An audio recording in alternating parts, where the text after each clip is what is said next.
Hello guys, कैसे हो आप सभी। सो गाइस, मैं आपको बताना चाहूंगा कि सर्जरी से पहले मैंने question number 1 and question number 2 exercise से करवा दिया है। क्वेश्चन नंबर 3 करवाने से पहले मेरी सर्जरी हो गई और अभी भी मैं रिकवरी फेज में हूँ। सो फिर भी मैंने सोचा बच्चों का एग्जाम नजदीक आ रहा है तो क्वेश्चन नंबर 3 करवा दिया जाए, क्योंकि सबसे इंपॉर्टेंट क्वेश्चन नंबर 3 है। आज ट्राई करूंगा गाइस, जब तक पेन नहीं होगा, ज्यादा बढ़ेगा नहीं, तब तक मैं करवाऊंगा। मेरा टारगेट तो यही कि पूरे के पूरे क्वेश्चन करवा दिए जाए। तो चलो गाइस, स्टार्ट करते हैं। तो गाइस, पहला क्वेश्चन यहाँ रीड कर लेते हैं। The masses of two bodies are measured to be 15.7 plus minus 0.2 kg। पहले बॉडी का मास ये दिया हुआ है, इसके अंदर ये ट्रू वैल्यू है पहले बॉडी का और ये एरर है। ये दूसरे बॉडी का ट्रू वैल्यू है और ये क्या एरर है। और ये दोनों का गाइस हमें क्या करना है, मास फाइंड करना है। उसके अंदर टोटल मास और टोटल एरर उस बॉडी के अंदर कितना है ये फाइंड करना है। सो गाइस, अपना प्यार है, सपोर्ट भी दिखाओ, वीडियो को जितना हो सके उतना ज्यादा शेयर करो।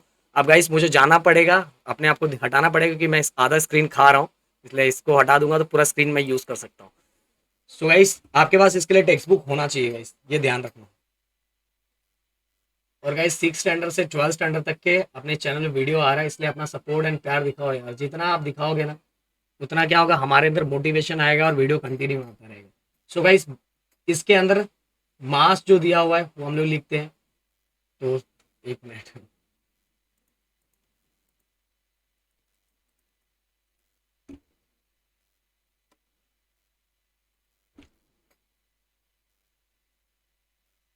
तो गाइस, इसके अंदर M1 मास कितना है, 15.7 प्लस माइनस 0.2 kg। ये M1 का मास है। M2 का कितना दिया हुआ है, दिया हुआ है 27.3 plus minus 0.3 kg। Okay guys, अब आपके लिए मैं लिख के रखता हूँ, क्योंकि आप अब अगर आपके पास हो सकता है बुक ना हो तो हमें टू फाइंड फाइंड क्या करना है, टोटल मास फाइंड करना है एंड दूसरा टोटल एरर फाइंड करना है। ओके, तो यही दोनों चीजें हमें फाइंड करना है। तो गाइस, बहुत सिंपल है, हम स्टार्ट करते हैं सॉल्यूशन।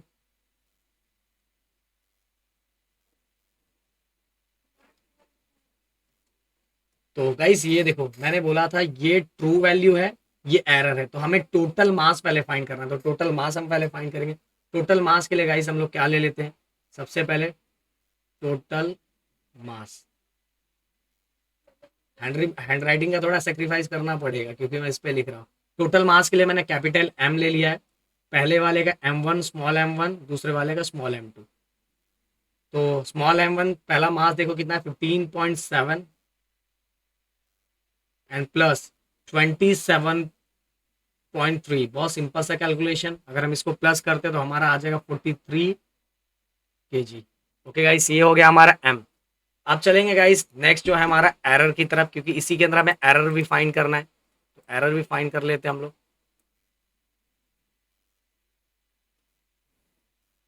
अब टोटल एरर, तो टोटल एरर के लिए गाइस, अगर पहले वाले बॉडी में एरर में देखो, ये देखो कितना है 0.2 प्लस दूसरे वाले बॉडी में अगर हम देखें तो कितना एरर है 0.3। अब दोनों को मैं प्लस करूंगा कितना आ जाएगा 0.5 kg। तो गाइस, ये हो गया हमारा एरर। तो इस तरह से हमारा क्वेश्चन ये फर्स्ट कंप्लीट हो गया। एक बार हम आंसर चेक कर लेते हैं। 43 एंड 0.5, तो 43 kg एंड 0.5 kg। ओके, उसके अंदर प्लस माइनस आगे लगा देना, क्योंकि हम क्या फाइंड कर रहे हैं, एरर फाइंड कर सकते हैं। तो क्योंकि ये 0.5 ज़्यादा भी हो सकता है, 0.5 कम भी हो सकता है एरर। ये हो गया हमारा आंसर। अब चलते गाइस नेक्स्ट क्वेश्चन की तरफ। नेक्स्ट क्वेश्चन एक बार हम लोग देख लेते हैं क्या है। The distance travel by an object in time. ये हमें टाइम दिया हुआ है, एक ऑब्जेक्ट डिस्टेंस ट्रेवल कर रहा है इतने टाइम में, 100 प्लस माइनस 1, मतलब ये ट्रू वैल्यू, ये एरर है, ये टाइम दिया हुआ है टोटल। ओके, देन इसके बाद इज 5.2 प्लस माइनस 0.1 मीटर। ध्यान से सुनना गाइस, ये हमारा 5.2 हमारा क्या दिया हुआ है, 5.2 हमारा दिया हुआ है ट्रू वैल्यू एंड 0.1 हमारा दिया हुआ है एरर। ये क्या है, डिस्टेंस, ये टोटल डिस्टेंस है, ये टोटल टाइम है। इससे हमें क्या फाइंड करना है, what is the speed and it's relative error. बहुत सिंपल है guys, speed and relative error find करना है। तो चलो फाइंड करते हैं। और फिर से बोल रहा हूँ गाइस, आपके पास टेक्स्ट बुक होना चाहिए। नेक्स्ट क्वेश्चन, इसको हम थोड़ा बड़ा कर दे ब्लैक को। सो गाइस नेक्स्ट क्वेश्चन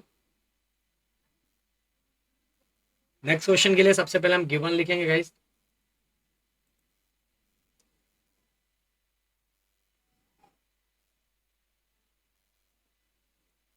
तो गिवन, और गिवन में क्या क्या दिया हुआ है गाइस? गिवन में हमें टाइम दिया हुआ है t इक्वल कितना दिया हुआ, 100 प्लस माइनस 1 सेकेंड। इसके बाद जो हमें डिस्टेंस दिया हुआ, डिस्टेंस कितना दिया हुआ है, 5.2 प्लस माइनस 0.1, ओके 0.1 मीटर, ये हमारा डिस्टेंस दिया हुआ है। और गाइस हमें फाइंड क्या करना है, हमें फाइंड करना है पहला स्पीड, एंड दूसरा जो हमें फाइंड करना है वो फाइंड करना है एरर। ये दोनों चीजें हमें फाइंड करना है गाइस, स्पीड एंड एरर। बहुत सिंपल है गाइस। तो सॉल्यूशन देखो, स्पीड फाइंड करना है, वही वाला पुराना फॉर्मूला d अपॉन टी। अब गाइस डी कितना दिया हुआ है, ये देखो मैंने फिर से बोला, ये ट्रू वैल्यू है, ये एरर है, ये ट्रू वैल्यू है एरर है। तो देखो इसमें डी कितना है 5.2, डिस्टेंस कितना है 5.2, एंड टी कितना है 100। तो गाइस अगर हम इसको सॉल्व करेंगे तो ये कितना हो जाएगा, 5.2 इंटू ये 100 को मैं ऊपर लेके जाऊंगा तो ये हो जाएगा 10⁻⁻², क्योंकि नीचे है, ऊपर लेके जाऊंगा तो ये पावर माइनस में हो जाएगा। फिर इसके बाद अगर अगर मैं इसको चाहूँ ऐसा रखूंगा तो भी पूरा मुझे मार्क्स मिलेगा, पर मुझे कैलकुलेशन आगे भी करना है, इसलिए मैं इसको चेंज करता हूँ। अब देखो 5.2 है ना, -2 है, तो ये पॉइंट 2 नंबर पीछे हो जाएगा, ऐसा हो जाएगा 5.2। अब यहाँ था 1 2, यहाँ पॉइंट हो जाएगा, यहाँ ऐसे जीरो लगा तो 0.052 metre per second. Okay guys, तो ये हो गया हमारा, हमने फाइंड कर लिया, स्पीड फाइंड कर लिया। अब चलेंगे गाइस नेक्स्ट जो है हमारा अगला, इसी पार्ट में जो हमें दिया हुआ है, क्या दिया हुआ है, क्या फाइंड करना है हमें फाइंड करना है गाइस रिलेटिव एरर। तो गाइस सेम मैंने ये सभी के बारे में, ये रिलेटिव एरर क्या होता है, क्या कैसे करते हैं, उसका एक फॉर्मूला कैसे बनता है, ये सभी चीजें मैं थ्योरी पढ़ाते समय मैंने लिया था। प्लीज अगर आपको नहीं पता होगा तो पहले जाके आई थिंक 4 या 5 वीडियो नंबर है, वो जाके आप देखो, आपको सब समझ में आ जाएगा। यहाँ बस हम फॉर्मूले की बात कर रहे हैं, सॉल्यूशन की बात कर रहे हैं। सो गाइस चलो, अब मुझे एरर फाइंड करना है। पहले मैं ये लाइन ड्रॉ कर दे, ओके। अब गाइस एरर,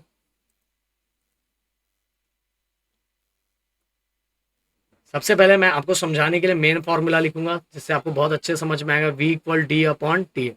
अब इसी को चेंज करूंगा मैं रिलेटिव एरर के फॉर्मूले में, तो ये हो जाएगा हमारा डेल्टा v अपॉन v। मैंने बताया था ये सब चीज़ें गाइस, अगर आपको याद होगा, डी को कि रिलेटिव एरर के फॉर्मूले को कैसे बनाते हैं, delta D upon D plus, अब ये टी है, इसको भी ऐसे लिखेंगे डेल्टा टी अपॉन टी।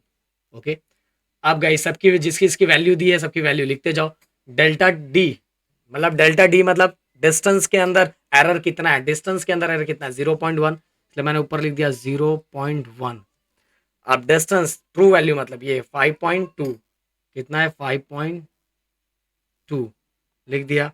अब इसके बाद गाइस प्लस, अब डेल्टा टी मतलब टाइम के अंदर एरर कितना है 1, इसके बाद ट्रू वैल्यू कितना है 100, ये हमने लिख दिया। इसको हम डाल देते हैं बॉक्स के अंदर, और यहाँ हमारा क्या है delta v upon v. Okay, so guys यहाँ कोई डाउट, बिल्कुल मुझे लगता है डाउट बिल्कुल नहीं होगा। अब गाइस हम इसको चेंज कर सकते हैं, देखो 0.1 है, नीचे 5.2 है, ऊपर और नीचे अगर 10 से मल्टीप्लाई करोगे तो ये डायरेक्ट क्या हो जाएगा 1/52 हो जाएगा, और यहाँ बचेगा हमारा 1/100। ओके, और गाइस एक चीज़ मैं और बताना चाहता हूँ, पहले चलो इसको यहाँ तक कर देता हूँ। अब मुझे फाइंड करना है, क्या फाइंड करना है, रिलेटिव एरर फाइंड करना है ना, तो डेल्टा वी, और ये वाला वी कहाँ आ जाएगा, यहाँ मल्टीप्लाई में आ जाएगा ये। अब इसकी वैल्यू तो मुझे पता है ना, 1/52 प्लस 1/100 इंटू वी की वैल्यू कितनी है बी की वैल्यू 0.052। ओके, अब गाइज आपको क्या करना है, ध्यान से सुनना। इसको इसके साथ मल्टीप्लाई करो, इसको इसके साथ मल्टीप्लाई करो। ओके, देन इसका बाद एक दूसरे को मल्टीप्लाई करो। मल्टीप्लाई करने के बाद गाइस ये सिंपल बस आगे कैलकुलेशन रह गया है। इसको 100 को 1 के साथ मल्टीप्लाई करो, 52 को 1 के साथ मल्टीप्लाई करो, एंड ये दोनों को एक दूसरे के साथ मल्टीप्लाई करो। फिर इसके बाद गाइस आपका जो फाइनल रिजल्ट आएगा, मैं यहाँ कैलसी से डायरेक्ट करके बताता हूँ आपको, क्योंकि आपको ऑलरेडी मैंने लॉग टेबल बता दिया है, लॉग टेबल से रिलेटेड वीडियो बना दिया, वहां जाके आप चेक कर सकते हो। यहाँ तक चलो मैं थोड़ा और कर देता हूँ।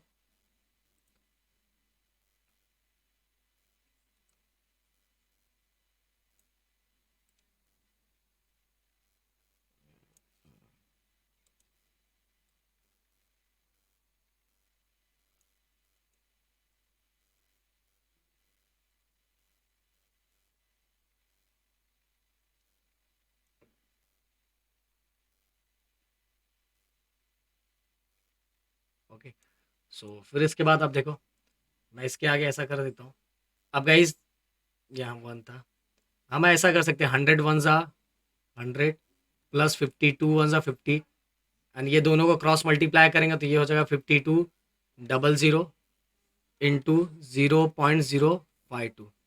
ओके, अब गाइज 100 प्लस 52 कितना आ जाएगा, 152। ओके, और ये नीचे वाला 5200। इसके बाद ये पूरे के साथ मल्टीप्लीकेशन है 0.052। ओके, अब गाइस क्या करना है, लॉग टेबल यूज करना है। लॉग टेबल में इसको किस तरह से सॉल्व करते हैं, क्योंकि अभी लॉग टेबल सब कुछ एक ही वीडियो में बताने लगा तो वीडियो बहुत बड़ा हो जाएगा। लॉग टेबल के लिए मैंने सेपरेट वीडियो बनाया हुआ है ऑलरेडी, मैं इस वीडियो के नीचे डिस्क्रिप्शन में भी डाल दे रहा हूँ कि लॉग टेबल को किस तरह से सॉल्व करते हैं, तो आप वहां जाके देख सकते हैं। मैं यहाँ डायरेक्ट ये कैलकुलेट करके, कैलसी से डायरेक्ट कैलकुलेट करके मैं यहाँ डायरेक्ट आंसर लिख देता हूँ। बट याद रखना, आपको डायरेक्ट वहां जाके क्या करना है, आपको डायरेक्ट जाके वहां उसको लॉग टेबल से सॉल्व करना है। तो इसका आंसर,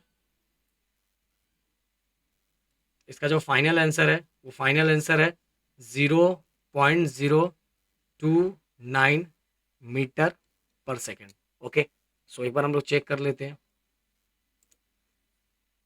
0.029 कितना आया, 0.029, हाँ ओके चलेगा इतना, मीटर पर सेकेंड। सो गाइस ये देखो ये दोनों हो गया, पहला वाला 0.052 आया था और दूसरा वाला 0.029। बस आगे प्लस माइनस लगा देना, क्योंकि ये क्या एरर है, एरर है, इसलिए आगे क्या लगाना, प्लस माइनस। सो गाइस ये हो गया हमारा सेकंड क्वेश्चन। अब चलते गाइस अगले क्वेश्चन की तरफ। अगला जो हमारा क्वेश्चन है, थर्ड क्वेश्चन। थर्ड क्वेश्चन से पहले हम थोड़ा इसको बड़ा कर लें।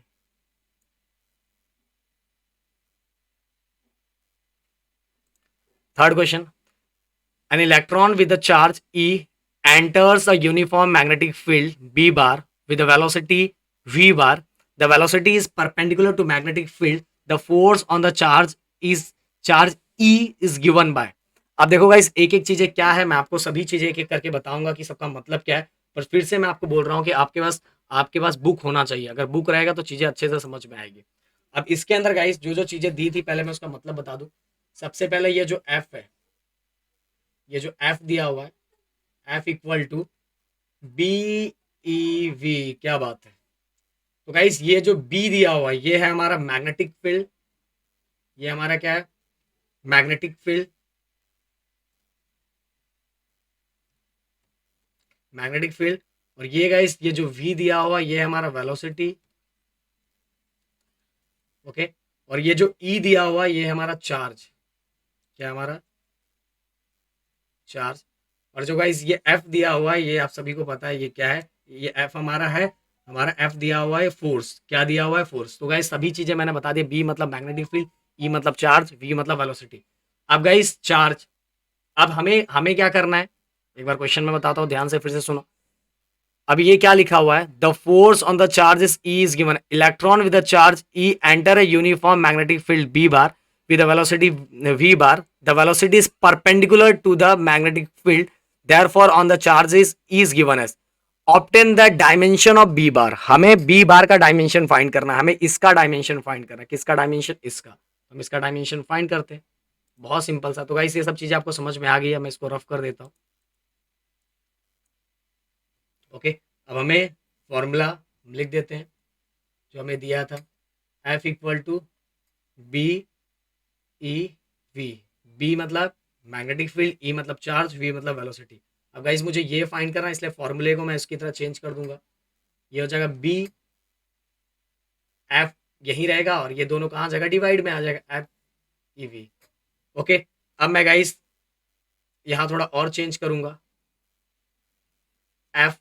अब देखो इस ई मतलब क्या है, हमारा चार्ज। और आपने कुछ सालों पहले एक चार्ज का फॉर्मूला पढ़ा था, आई थिंक 9th स्टैंडर्ड में पढ़ा था। तो चार्ज का फॉर्मूला क्या होता है गाइस, चार्ज के फॉर्मूले के लिए आपको इलेक्ट्रिक करंट का फॉर्मूला याद होना चाहिए। इलेक्ट्रिक करंट का अगर फॉर्मूला याद है तो चार्ज का फॉर्मूला अपने से बना सकते हो, कोई टेंशन नहीं। कैसे, ये देखो, इलेक्ट्रिक करंट का फॉर्मूला क्या होता है, I equal to Q upon T. I मतलब इलेक्ट्रिक करंट, क्यू मतलब चार्ज, टी मतलब टाइम।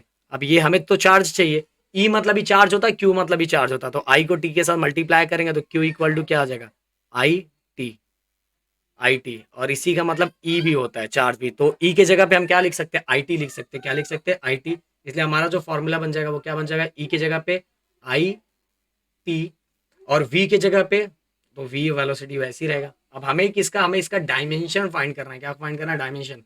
अब गाइस v इक्वल टू, अब f, f का डायमेंशन आप सभी को याद होगा, आप सभी को मैंने करवाया था, जो है हमारा L1 M1। डायमेंशन वाला वीडियो देख सकते हो, उसके अंदर मैंने बताया था कैसे डायमेंशन फाइंड करते हैं। और I, सबसे पहले I, तो I के लिए भी पहले सेपरेट मैं लिख लेता हूँ, जिससे आपको थोड़ा ज़्यादा हेल्प हो जाएगा। अब इसी के अंदर I और T दोनों एक ही साथ मैं ले लेता हूँ, L M T I। Okay, I T है इसलिए सबका ले लेता हूँ।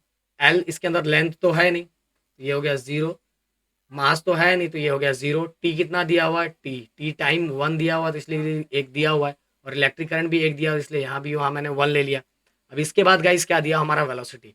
वेलोसिटी का तो आपको सभी को पता है, मीटर पर सेकेंड होता है, एल एम टी। देखो मीटर पर सेकेंड, मीटर मतलब लेंथ, मतलब एक लेंथ इसमें भी वेलोसिटी में भी रहता है, पर सेकेंड मतलब डिवाइड में, इसलिए यहाँ क्या आ जाएगा, -1। ओके, अब गाइस ये सभी को हमें क्या करना पड़ेगा, कंबाइन करके हमें बी का फाइंड करना है, हमें मैग्नेटिक फील्ड का डायमेंशन फाइंड करना है। तो अब कैसे होगा, अब बहुत सिंपल है, दोनों को कंबाइन करो। पहले ये नीचे वाले को कंबाइन कर लेते हैं हम लोग, ऊपर वाले को ऐसे रख लेते हैं, L⁻⁴ M⁻⁴ T⁻², नीचे वाले को कंबाइन करेंगे एक ही में। अब देखो गाइस, एल, ये दोनों को प्लस, याद रखो जब भी देखो ये दोनों मल्टीप्लाई है, मल्टीप्लाई जब भी हो, ये दोनों बॉक्सेस मल्टीप्लाई हो रहे, तो उनके जो जब भी मल्टीप्लाई होता है, अगर बेस सेम है, बेस क्या सेम है, तो पावर क्या हो जाता है, प्लस। तो 0 और 1 कितना हो जाएगा, 1 हो जाएगा। 0 और 1 कितना हो जाएगा, 1। तो हो जाएगा ये L⁻⁴ देन इसके बाद गाइस M0, और यहाँ भी क्या था, 0 ही था, तो M0 लिखने की जरूरत नहीं, अगर आप चाहिए तो लिख दो M0। इसके बाद गाइस T देखो, ये 1T है और यह माइनस है, तो +1 -1 क्या हो जाएगा, 0 हो जाएगा, तो T 0 हो जाएगा। देन इसके बाद गाइस I तो इधर है ही नहीं, बस I एक ही दिया हुआ है, इसलिए हम लोग लिख देते हैं I⁻⁴ ये हो गया।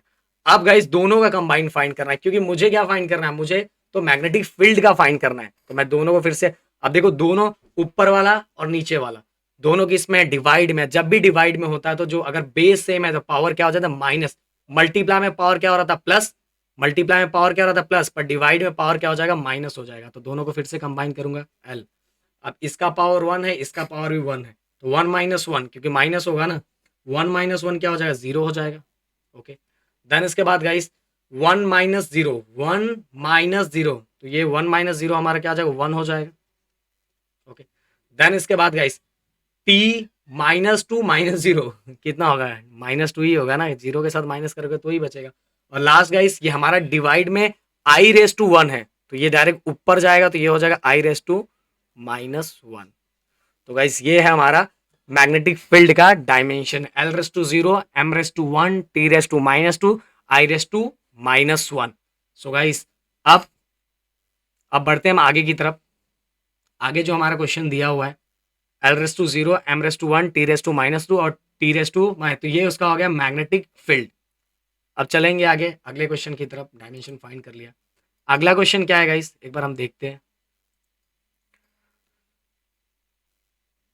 अब फोर्थ क्वेश्चन जो है, a large ball 2 metre in a radius is made of a rope of square cross section with edge length 4 millimeter, neglecting the air gaps in the ball, what is the total length of the rope to the nearest order of the magnitude? Okay, अब order of the magnitude क्या है वो मैं जब solve करवाऊंगा तो बताऊंगा। इसके अंदर ध्यान से सुनो, इसमें क्वेश्चन में क्या दिया हुआ है, एक बड़ा एक हम 2 मीटर रेडियस का हमने एक बॉल बनाया है, पर वो बॉल किससे बनाया हुआ है? बॉल हमने बनाया होगा इस किससे बनाया पता है? एक लंबे रोप से बनाया हुआ है। किससे बनाया? एक लंबे रोप को गोल गोल घुमा के हमने एक बड़ा सा बॉल बना दिया जिसका रेडियस 2 मीटर है। तो उस रोप का लेंथ कितना है जिससे हमने ये बॉल बनाया, उस रोप का लेंथ क्या कितना है वो मुझे फाइंड करना है। और हमें सबसे ज्यादा जरूरी जो फाइंड करना है, ऑर्डर ऑफ मैग्नीट्यूड फाइंड करना है। ये क्या है जब मैं सॉल्व करवाऊंगा तो अपने आप समझ में आ जाएगा। तो टेक्स्ट बुक साथ में रखना है। चलो सबसे पहले गाइस ये क्या था क्वेश्चन एक बार और मैं बताता हूँ। मान लो हमारे पास ऐसा एक रोप दिया हुआ है इस तरह का, इस तरह का हमें रोप दिया हुआ है। ओके, और इसी को गोल गोल गोल गोल घुमा के हमने क्या बना दिया, एक बॉल बना दिया जिसका रेडियस कितना है 2 मीटर है। जिसका रेडियस कितना है जिसका रेडियस है 2 मीटर है। कितना? 2 मीटर। ओके, अब अगर क्वेश्चन में हमें क्या क्या दिया, सबसे पहले हम वो लिखेंगे, टू फाइंड में लिखेंगे गिवन में क्या क्या दिया हुआ है।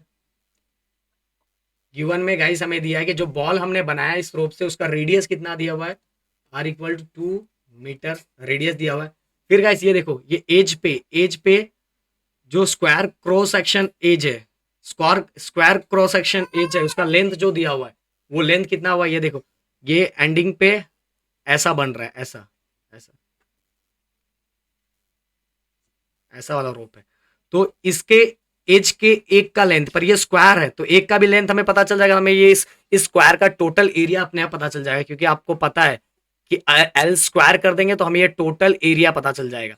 तो पर फिर भी अभी रुके रहो, मैं बताना चाहता हूं। तो इस रोप का जो एज है वो कैसा है, स्क्वायर क्रॉस सेक्शन है। तो इसका एज का जो लेंथ दिया हुआ है, लेंथ कितना दिया हुआ है, इसलिए लिखा हुआ एज लेंथ।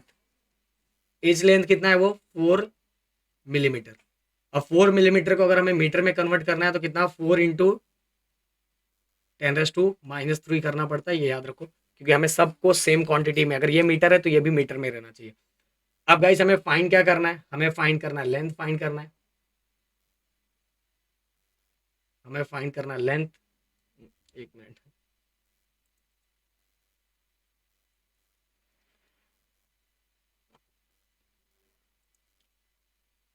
हमें फाइंड करना length. Length equal to question mark. अब गाइस क्वेश्चन बहुत सिंपल है। सबसे पहले ये जो एज में area of cross section, square of cross section था ना, स्क्वायर था, इसका हम एरिया फाइंड कर लेते हैं। तो एरिया हम फाइंड करेंगे। एरिया के लिए फॉर्मूला क्या है, सिंपल सा फॉर्मूला है, एरिया इक्वल टू क्या होता है, एल स्क्वायर होता है। तो एल लेंथ कितना है, उस एज का लेंथ कितना था, 4 था, 4 × 10⁻³ था ना, 4 × 10⁻³ इसका स्क्वायर कर दो। 4 का स्क्वायर कितना होगा, 4 का स्क्वायर हो जाएगा 16, एंड 10⁻³ 10⁻³ का कितना हो जाएगा, 10⁻⁻6 मीटर स्क्वायर। ओके गाइस, ये हो गया, ये हमने कर दिया।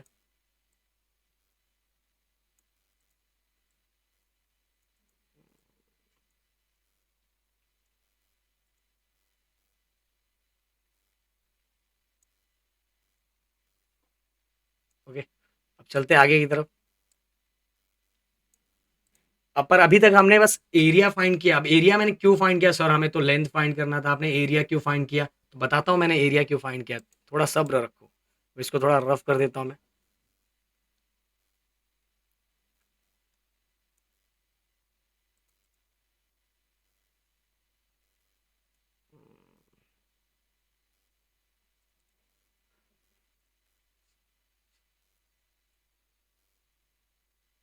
ओके, अब हमें फाइंड करना है, हमें एक्चुअल जो फाइंड करना था वो। अब हम गाइस क्या करेंगे, दोनों का हम लिखेंगे वॉल्यूम, दोनों का वॉल्यूम लिखेंगे, volume of the rope and volume of the ball. ऐसा मैं क्यों लिख रहा हूँ आपको अब भी समझ में आ जाएगा 2 मिनट के अंदर, क्योंकि देखो volume of ball equal volume of rope. अब देखो रोप से ही बॉल बना है ना, रोप को ही हमने गोल गोल घुमा के बॉल बना दिया है, इसलिए हमने दोनों को इक्वल लिखा हुआ है। पर हम ऐसा क्यों कर रहे हैं अभी समझेगा। बॉल का वॉल्यूम, अब बॉल कैसा होता है, स्पीयर टाइप का होता है ना, तो उसका फॉर्मूला क्या होगा, 4/3 पाई आर क्यूब हो गया। एंड वॉल्यूम ऑफ रोप, अगर रोप का वॉल्यूम फाइंड करना है तो एरिया को जब हम लेंथ से, एरिया को अगर हम लेंथ से, जब ये पूरा लेंथ को जब हम एरिया से मल्टीप्लाई करेंगे तो हमें रोप का लेंथ मिल जाता है, तो इसलिए ए इंटू एल लिखा जाता है। जब भी पूरे एरिया को, अगर ये जो ये एरिया है इधर वाला स्क्वायर वाला, इस एरिया को अगर हम एल से मल्टीप्लाई करेंगे तो हमें क्या मिलेगा, वॉल्यूम ऑफ रोप मिल जाएगा, ये बात याद रखना। अब गाइज इसके अंदर जो जो चीजें दी थी हम उसको पुट करते जाएंगे। 4/3 इंटू पाई, पाई की वैल्यू कितनी होती है, 3.14, ओके, 142 इंटू आर की वैल्यू कितनी होती है हम सभी को पता है, मैंने रेडियस बताया था, बॉल का रेडियस कितना था 2, तो 2 का क्यूब कितना होगा 8, डायरेक्ट ही लिख देता हूँ मैं 8, क्योंकि देखो 2 है ना और 2 का क्यूब लिखा है इसलिए मैंने 8 लिख दिया। अब एरिया, हमें तो एरिया पता चल गया, एरिया कितना 16 इंटू 10⁻⁻6 इंटू एल, ओके। अब गाइस क्या होगा, ये जो मल्टीप्लाई में इक्वल की साइड आएगा किस में चला जाएगा, डिवाइड में चला जाएगा, तो 4/3 इंटू 3.142 इंटू 8, क्योंकि हमें तो एल फाइंड करना है, इसी एल को फाइंड करने के लिए तो ये हमने वॉल्यूम वाला काम किया, 16 into 10⁻⁻6 equal to L, okay, clear. मेरे ख्याल से डाउट क्लियर हो रहा होगा। अब गाइस अब देखो ध्यान से, यहां से थोड़ा अच्छे से समझो। अब गाइस यहाँ देखो 4/3 इंटू 3.142 इंटू 8 लिखा है, अब ये आ जाएगा 3 यहाँ आ जाएगा, ये ऐसे हो जाएगा, इसको अगर मैं बनाना चाहूँ रीअरेंज 4, ये देखो डिवाइड में ना इसलिए ये नीचे आ जाएगा, ये हो जाएगा 4 इंटू 3.142 इंटू 8 अपॉन, ये 3 यहाँ आ गया, 3 into 16 into 10⁻⁻6 equal L, okay. बिल्कुल डाउट नहीं होगा मेरे ख्याल से, समझ में आ रहा होगा मैंने क्या लिखा हुआ है 4। अब सभी को गाइस क्या करना पड़ेगा, हमें हमें सॉल्व करना पड़ेगा अच्छे से। अब 8 2 16, ओके। अब अगर हम ये पूरे पूरे को हम मल्टीप्लाई करेंगे, चलो मल्टीप्लाई कर लेते हैं, मैं कैल्सी का यूज़ करके मल्टीप्लाई कर रहा हूँ, पर मैं आपको बोल रहा हूँ आपको कैल्सी का यूज़ नहीं करना है, आपको क्या करना है, पहला पूरा मल्टीप्लाई करना है। ये मल्टीप्लाई बहुत सिंपल है, इसको मल्टीप्लाई कर लो, इसको मल्टीप्लाई करेंगे तो ये कितना आ रहा है, मैं यहाँ कर देता हूँ, नहीं तो दूसरी जगह फिर मुझे करना पड़ेगा, ये इसको अरेंज हटा दे, यहाँ मैं एक लाइन बना देता हूँ,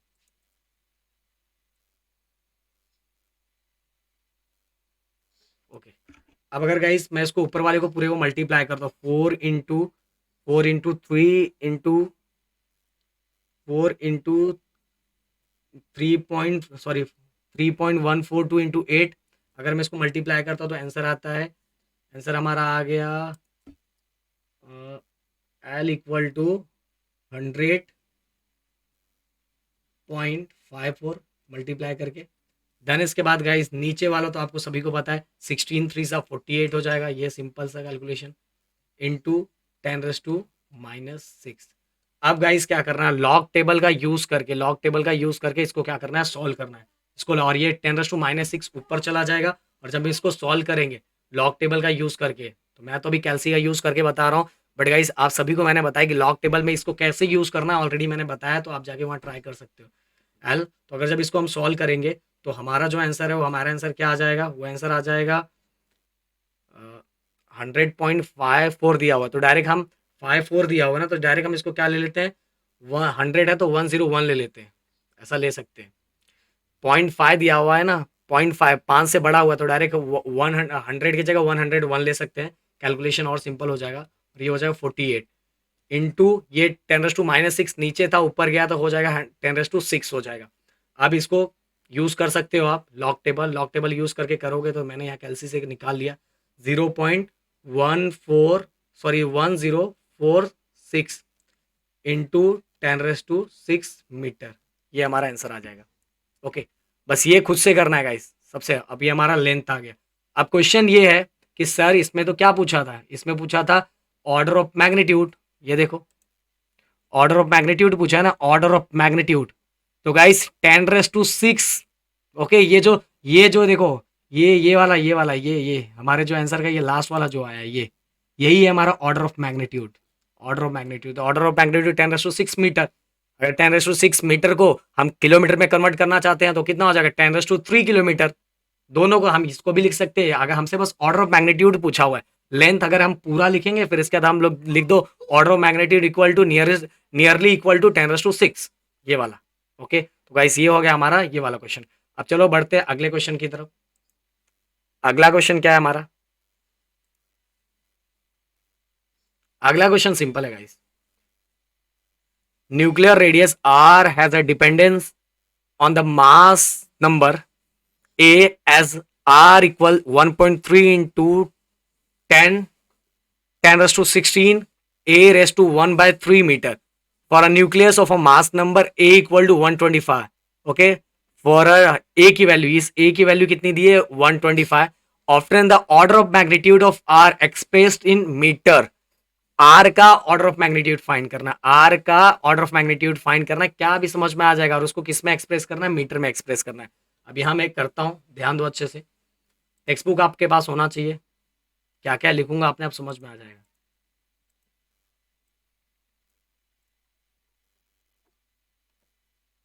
तो भाई सबसे पहले हमें जो जो गिवन दिया हुआ उस गिवन को लिखते हैं।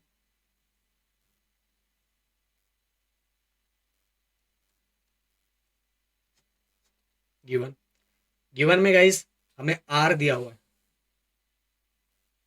आर कितना दिया हुआ है? आर की वैल्यू है 1.6 into 10⁻⁻16 into A raise to 1/3 metre. Okay, ये दिया हुआ। और हमें यहाँ ए की वैल्यू भी दी हुई है, ए की वैल्यू दी हुई है। और हमें फाइंड क्या करना है? हमें फाइंड करना है order of magnitude, order of magnitude, order of magnitude of R. Okay, order of magnitude of R find करना है। तो अब सॉल्यूशन बहुत सिंपल सा गाइस, फिर से हम लिखते हैं इक्वेशन जो दिया था, R equal 1.3 into 10⁻⁻16 A by 1/3। बहुत सिंपल है, टेंशन नहीं लेने का, बहुत सिंपल है बाबू, बहुत सिंपल है। 1.3 टू 10⁻⁻16 ए की वैल्यू कितनी है गाइस? ए की वैल्यू देखो हमें दिया हुआ है, ए की वैल्यू दिया 125। तो इस ए की जगह पे हम रख देंगे 125 रेस टू 1/3। बच्चे इसी में कंफ्यूज हो जाते हैं। 125 रेस टू 1/3 मतलब क्या होता है पता है? Cube root of 125। अगर ऐसा दिया रहा है ना, यहाँ 3 नहीं लिखा क्यों, अगर यहाँ ऐसा दिया रहा है 125 1/2 लिखा है, इसका मतलब होता है स्क्वायर रूट। ओके, यहाँ 1/3 है इसलिए क्यूब रूट हो गया। तो भाई ये तो सबको पता है। तो 1/1.3 इंटू, बाबू नहीं आवाज मत करो, वीडियो बना रहा हूं मैं, 10⁻⁻16 125। देखो क्यूब रूट ऑफ 125 कितना होता है? क्यूब रूट ऑफ 125 कितना होता है बताओ फटाक से? होता है ये हमारा 5। देखो दिखने में कितना डेंजर दिख रहा था ये, पर था कुछ नहीं। अब हमें क्या करना है? सबका, ये सभी का कैलकुलेशन कर लेना है ये वाले का। 5 तब तक मैं रफ कर रहा हूँ, तब तक 5 टू 1.3 आप कर लो फटाक से। और 5 देखो ये मल्टीप्लाई, हाँ पॉइंट नहीं है, ये मल्टीप्लाई मैंने मल्टीप्लाई। तो 5 इंटू 1.3, 5 इंटू 1.3 कितना होगा? 13 इंटू 5 कितना होता है? 65 होता है। तो आर इक्वल 65, और यहाँ पॉइंट है इसलिए एक पॉइंट लग जाएगा, point into 10⁻⁻16। Okay, so guys अब यहाँ तक ये हो गया हमारा आंसर 6.5 इंटू 10⁻⁻16। अब क्वेश्चन ये है कि sir order of magnitude find करना था ना, तो भाई यही है ना हमारा ऑर्डर ऑफ मैग्नीट्यूड, यही है हमारा ऑर्डर ऑफ मैग्नीट्यूड -16। ये देखो, अच्छा यहाँ -15 दिया, तो -15 भी हम कर सकते हैं, हमारा आंसर सही है, गलत नहीं है। बोलोगे सर गलत है, अरे गलत क्या है? ये पॉइंट को बस पीछे कर दो, और ये कर दो 0 पॉइंट। अभी हमें हमें एग्जाम में थोड़ी आंसर दिया रहेगा, यहाँ आंसर दिया हुआ है ना, 0.65 इंटू 10⁻⁻15 हो गया हमारा ऑर्डर ऑफ मैग्नीट्यूड -15। तो आर का ऑर्डर ऑफ मैग्नीट्यूड कितना हो गया? आ गया आर इक्वल टू -15। बहुत सिंपल है गाइस, इससे सिंपल क्वेश्चन कुछ नहीं हो सकता। ए की वैल्यू ऑलरेडी दी है। अब चलते आगे नेक्स्ट क्वेश्चन। नेक्स्ट जो क्वेश्चन हमें दिया हुआ है बहुत सारे क्वेश्चन है भाई, अभी फील होता होगा आप लोगों को, आप लोग साइंस में हो। हाँ, in a workshop, a worker measure the length of steel plate with a vernier calipers having a least count 0.01 centimeter. For such a measurement of a length, yielded the following values: 3.11 centimeter, 3.13 centimeter, 3.14 centimeter, 3.14 centimeter. Find the mean length, mean absolute error and the percentage error in the measured value of the length. भाई एकदम आराम से, कोई tension नहीं है। अब ये formula तो आपके सर ने बहुत पहले बताया था, आपको स्पेशल एक लेक्चर लिया था जिसके बारे में ये इससे रिलेटेड मैंने फॉर्मूले आपको एक्सप्लेन किया था, अगर आपको याद होगा तो। याद है कि नहीं याद है? याद है ना? याद है, ठीक है, छोटे को याद है।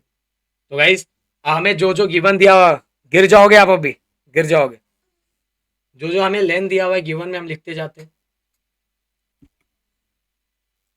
हमें गिवन क्या क्या दिया हुआ है, फिर हम देखते हैं क्या क्या फाइंड करना है। गिवन हमें दिया हुआ है length L1 equal 3.11 centimetre. L2 कितना दिया हुआ है? L2 दिया हुआ है हमें 3.13 सेंटीमीटर। देन इसके बाद L3 दिया हुआ है हमें 3.14 सेंटीमीटर। देन L4 हमें दिया हुआ है 3.14 सेंटीमीटर। अच्छा, L3 L4 दोनों सेम दिया हुआ। सो गाइस, ये हमें गिवन दिया हुआ है। इसके साथ ही हमें फाइंड करना है, mean length, mean absolute error, percentage error, percentage error. ये हमें तीन चीजें फाइंड करनी है। तो सबसे पहले हम मीन लेंथ फाइंड कर लेते हैं। तो शॉर्ट में हम ऐसा लिख सकते हैं, ये हो गया हमारा मीन लेंथ ऐसा लिख सकते हैं। तो मीन लेंथ मतलब सबका plus, L1 plus L2 plus L3 plus L4 divided by 4 length दिया हुआ इसलिए डिवाइडेड बाय 4। अब कितना दिया? 3.11 plus 3.13 plus 3.14 plus 3.14 divide by 4। Okay, तो गाइस फटाफट इसको मैं प्लस कर देता हूँ, आप फटाफट अब तो कर लोगे, कोई टेंशन नहीं है। 4 2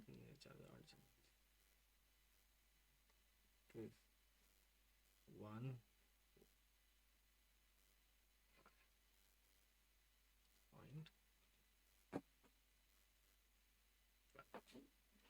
ओके। सो गाइस, ये हो गया हमारा 12.52 ऊपर का आ गया, और नीचे जो हमें डिवाइड करना है 4 से डिवाइड करना है। अब तो भाई इसको तो आगे आपको करना चाहिए, मैं फटाक से कैलसी का यूज़ करके फट्टे से कर देता हूँ। और ये आपका आंसर आ गया 3.13। हो गया गाइस, हमारा मीन लेंथ निकल गया। बहुत सिंपल सा मीन लेंथ हमने निकाल दिया।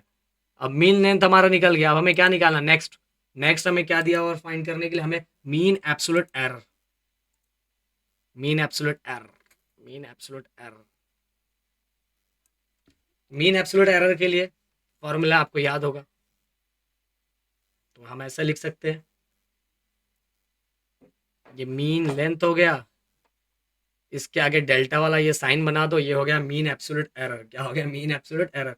अब सभी को प्लस कर दो, delta L1 plus delta L2 plus delta L3 plus delta L4, और डिवाइडेड बाय कितना? Same, divided by 4। क्योंकि गाइस हमें क्या फाइंड करना है? हमें फाइंड करना है मीन एब्सोल्यूट एरर फाइंड करना है। अब गाइस, डेल्टा L1 कैसे फाइंड करना है? मीन लेंथ में से उसके एक्चुअल लेंथ को माइनस करना। मीन लेंथ ये जो हमारा 3.1, तो 3.13 माइनस L1 कितना दिया हुआ है? L1 3.11, 3.13 माइनस 3.11 बहुत सिंपल है, ये इसका आंसर आ जाएगा 0.02। ये हमारा हो गया। देन इसके बाद सेकंड, क्योंकि गाइस ये सभी को हमें मीन एब्सोल्यूट एरर के लिए ये सभी वैल्यू को यहाँ फाइंड करके प्लस करवाना है। देन इसके बाद पहले हमें एब्सोल्यूट एरर फाइंड करना पड़ेगा, ये हमारा एब्सोल्यूट एरर है।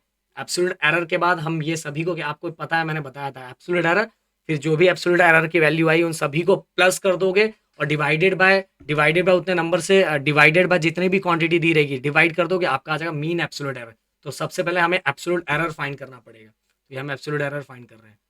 डेल्टा L2 सेम गाइस, कैसे करना है, मीन जो वैल्यू आई है, मीन जो वैल्यू है इसके उस सेकंड वैल्यू से क्या करना है, माइनस करना है। तो मीन वैल्यू कितनी है, मीन वैल्यू है हमारी सेकंड वाली L2 कितनी है, हाँ पहले ये 3.13 माइनस सेकंड कितना 3.13 है, ये तो बहुत हार्ड वाला है। 3.13 कितना, जीरो, तो L2 निकल गया। अब गाइस हम क्या करेंगे, L3 फाइंड करेंगे। तो मैं इसको आगे अगला चेंज करना ही पड़ेगा मुझे, बस ये याद रखो कितना है 3.13।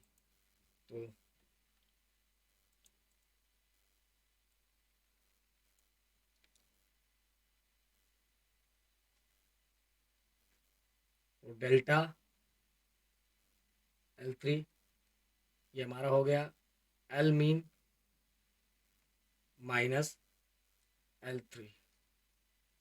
तो तीसरा वाला L मीन 3.13 था, 3.13 था, और माइनस L3 कितना था, L3 हमारा था 3.14, 3.14।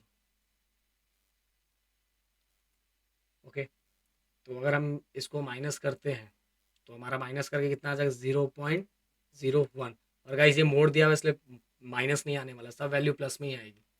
तो 0.013। देन इसके बाद delta L4 same guys, mean value में से एक एक लेंथ को माइनस करना, जो मीन वैल्यू हमारी आई थी उसमें हर एक लेंथ को माइनस करना है। तो मीन वैल्यू मैं फॉर्मूले बार बार नहीं लिखूंगा, 3.14 माइनस कितना है,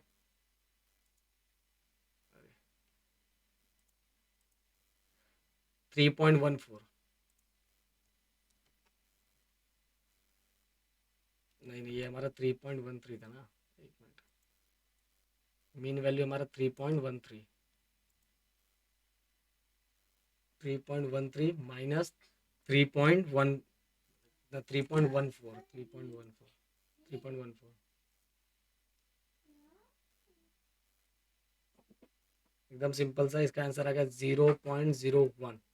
सो गाइस ये चेक कर लो, एक बार 0.01 आया, देन इसके बाद 0.01 आया, देन इसके बाद इसके पहले वाला तो आंसर जीरो था हमारा, जीरो था, और उसके ऊपर वाला 0.02 आया। अब हम क्या करेंगे, सभी को प्लस कर देंगे और डिवाइड कर देंगे, तो हमारा आ जाएगा मीन एब्सोल्यूट एरर, ये एब्सोल्यूट एरर आया है।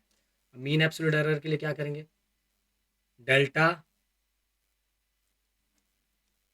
मीन, सभी को प्लस, पहला वाला था 0.02 प्लस दूसरा कितना था, दूसरा था हमारा ज़ीरो था, दूसरा ज़ीरो, देन इसके बाद तीसरा 0.01, देन इसके बाद वाला है 0.01 डिवाइडेड बाय 4। सो गाइस अगर हम इस सभी को प्लस करते हैं, प्लस करते हैं तो प्लस करके इसका आंसर आता है 0.04 डिवाइड बाय 4। और अगर हम इसको डिवाइड करेंगे तो 4 वन सा 4, एकदम सिंपल सा कैलकुलेशन, और ये हो जाएगा 0.01 सेंटीमीटर, क्योंकि सभी जितने भी हमें लेंथ दिए हुए सब सेंटीमीटर में दिया हुआ। तो गाइस ये हो गया हमारा absolute mean absolute error. Okay, ये हमारा निकल गया। अब गाइस लास्ट हमें फाइंड करना है percentage error, percentage error. Percentage error आपको फॉर्मूला मैंने बताया था कि परसेंटेज एरर किस तरह से फाइंड करते हैं।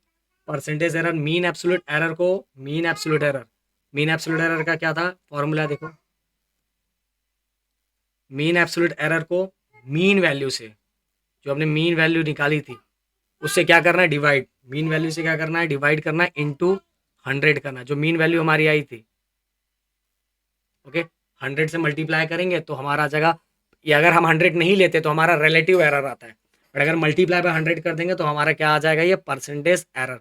तो मीन एब्सोल्यूट एरर ये आपको दिख रहा है 0.01 आया, और ये mean mean error, mean mean length error कितना था, देखो 3.13। तो इसको इससे डिवाइड करना है, देखो मीन एब्सोल्यूट एरर को मीन एरर से क्या करना है, डिवाइड करना है, या ट्रू वैल्यू भी बोलते हैं। तो कितना है वो, कितना था, 3.13, 3.13।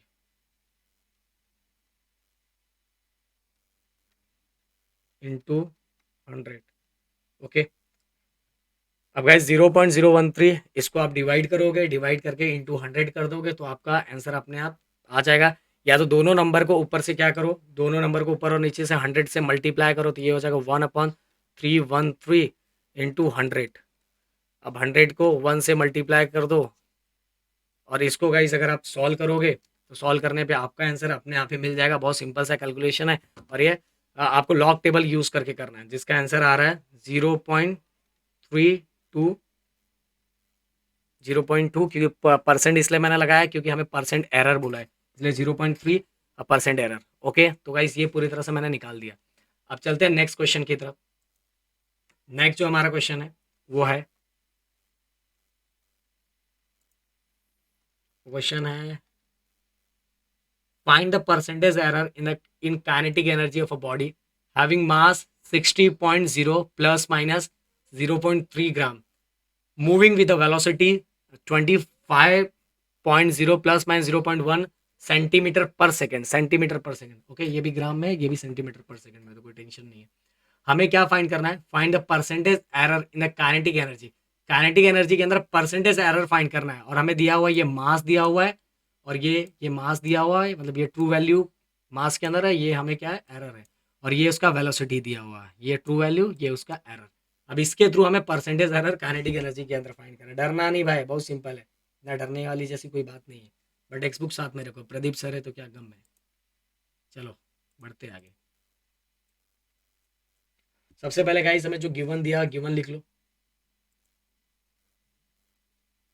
गिवन जो दिया हुआ है,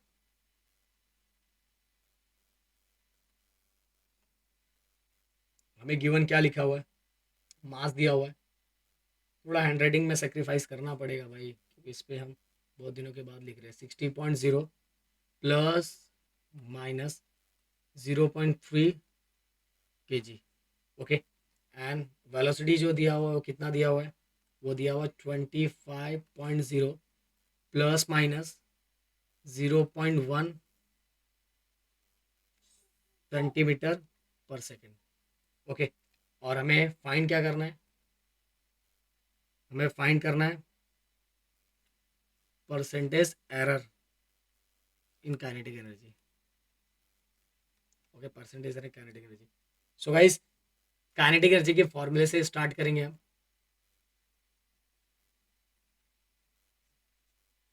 तो काइनेटिक एनर्जी का फॉर्मूला क्या है, 1/2 mv²। Okay, 1/2 mv²। अब अब इसी, क्योंकि हमें क्या फाइंड करना है, हमें परसेंटेज एरर फाइंड करना है ना, परसेंटेज एरर फाइंड करना है, तो इसी वाले एरर फाइंड करना, तो इसी वाले फॉर्मूले को हम एरर वाले फॉर्मूले में कन्वर्ट कर देंगे। कैसे कन्वर्ट कर देंगे, देखो मैंने बताया था, delta delta kinetic energy upon kinetic energy upon, एक इसको अच्छे से लिख दूं, percentage error, percentage error find करना है ना। एक मिनट एक मिनट एक मिनट, कहाँ गया, हाँ, परसेंटेज एरर। तो सबसे पहले हमें इसको कन्वर्ट करना पड़ेगा उस फॉर्मूले में, तो ऐसे कन्वर्ट करना है, ध्यान दो।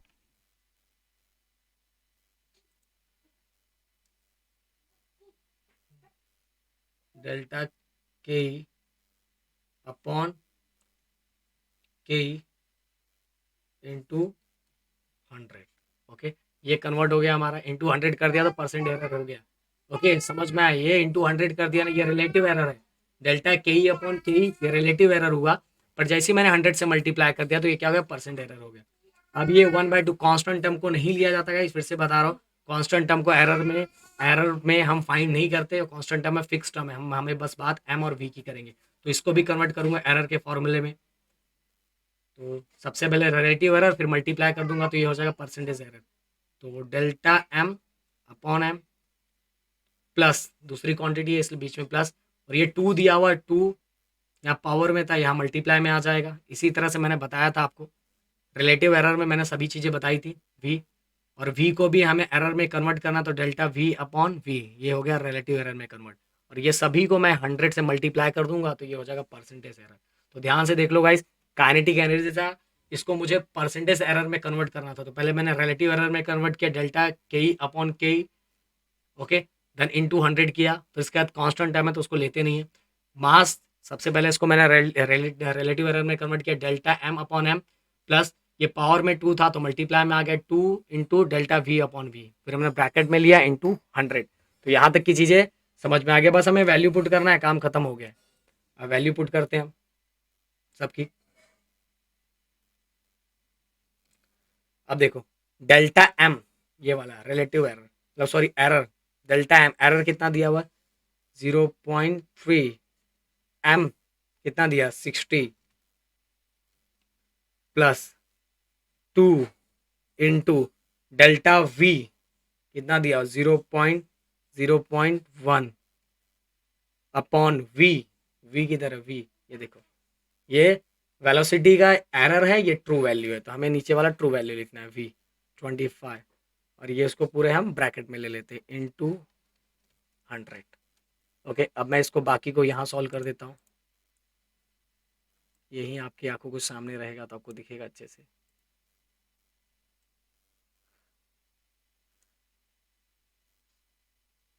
ओके, कैलकुलेशन तो गाइस आपको ही करना है। 0.3 अपॉन 0.3/60 लिखा, तो ऊपर और नीचे हम 10 से मल्टी, क्योंकि देखो डेसिमल के बाद एक नंबर है, इसलिए ऊपर और नीचे कितने से मल्टीप्लाई करना है 10 से। 10 से मल्टीप्लाई करेंगे तो ये क्या हो जाएगा, बाय नहीं होगा।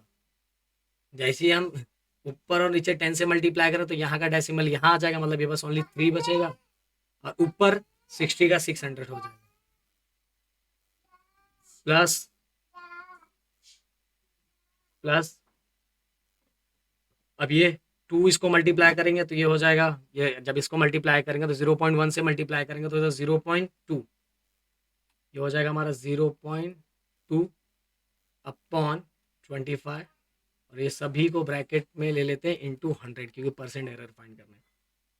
अब गाइस इस सभी को डिवाइड करो, डिवाइड 3/60, या तो 3 1 3 3 2 6 करो, जैसे करना है, मैं तो फटाफट एक ही साथ कर देता हूँ, क्योंकि एक्चुअल ये देखो आपको कैसे करना है, आप जितना इसको सिंप्लीफाई कर सकते हो, सिंप्लीफाई करके फिर क्रॉस मल्टीप्लाई करो, ये दोनों को सिंप्लीफाई करो, इसको भी सिंप्लीफाई कर सकते हो, ऊपर और नीचे से मल्टीप्लाई करके सिंप्लीफाई कर सकते हो, सिंप्लीफाई करके इसको क्रॉस मल्टीप्लाई करो, जो फाइनल आंसर है, चलो मैं थोड़ा बहुत कर देता हूँ, तो 3 1 3, 3 2 6, तो 3 1 3, 3 2 6, ये हो जाएगा 200, और ऊपर और नीचे मैं 10 से मल्टीप्लाई करूंगा तो ऊपर हो जाएगा 2, नीचे हो जाएगा 250 इंटू 100। आप गाइज इसको मल्टीप्लाई करो, 250 1 ज़ा 250, 200 2 ज़ा 400, और अगर इसको दोनों को मल्टीप्लाई करूंगा तो 250 2 ज़ा 500, और आगे का 2 0, ओके, इंटू, अब इसको प्लस करो 400 650 अपॉन, देखो कोई जीरो छूटा तो नहीं है ना मेरा, 250 इंटू 2, तो 500 इंटू 100, ये 2 0 कैंसिल हो जाएगा, ये 0 भी कैंसिल हो गया। अब 65/50, 65/50 तो भाई आप कर ही सकते हो आराम से, 65/50 ओके, करोगे कि नहीं करोगे, ये भी करवा दूँ, चलो ये भी करवा देते हैं। देखो कैलकुलेशन गाइज आपके ऊपर होता है, आप किस तरह से चीज़ों को करते हो, आप जैसे करोगे, अगर आप इसको 50 से कर दो, 5 से कर दो, सॉरी 5 10 ज़ा 50, और 5 1 ज़ा 5, 5 3 ज़ा 15, ओके, 5 1 ज़ा 5, 1 कैरी बचा तो 5 3 ज़ा 15, ये बचा हमारा 13/10, 13/10, और एक जीरो बचा, देखो एक जीरो है ना, तो ये ऊपर एक पॉइंट लग जाएगा, तो ये हो जाएगा 1.3, और परसेंट एरर इसलिए यहाँ हो जाएगा परसेंट, 1.3%। ओके गाइस, ये हो गया हमारा परसेंट एरर। ये कैलकुलेशन मतलब देखो कैलकुलेशन आप जो बहुत तरीके से कर सकते हो, ये मैंने अब कैलकुलेशन में लास्ट वाला कैलकुलेशन करने जाऊंगा ना, वीडियो बहुत बड़ा हो जाएगा, बहुत ज़्यादा बड़ा हो जाएगा, फिर भी मैंने फटाफट करवा दिया। 251 सा, देन फिर हमने किया, फिर 250 प्लस किया, 650 आ गया, दोनों जीरो कैंसिल हो गया, एक जीरो कैंसिल हो गया, 65/50 बचा। फिर मैंने ऊपर और नीचे से 5 से डिवाइड किया, तो 5 10 50 हो गया, तो फिर इसको डिवाइड किया तो 13 5 65 होता है, आप सभी को पता है, तो 13/10, तो एक जीरो है ऊपर, हमने एक पॉइंट के बाद ले लिया तो 1.3 हो गया, तो हमारा 1.3%, तो ये हो गया हमारा आंसर। अब चले आगे, क्या बोलते हो बाबू, आगे चले, आगे चले।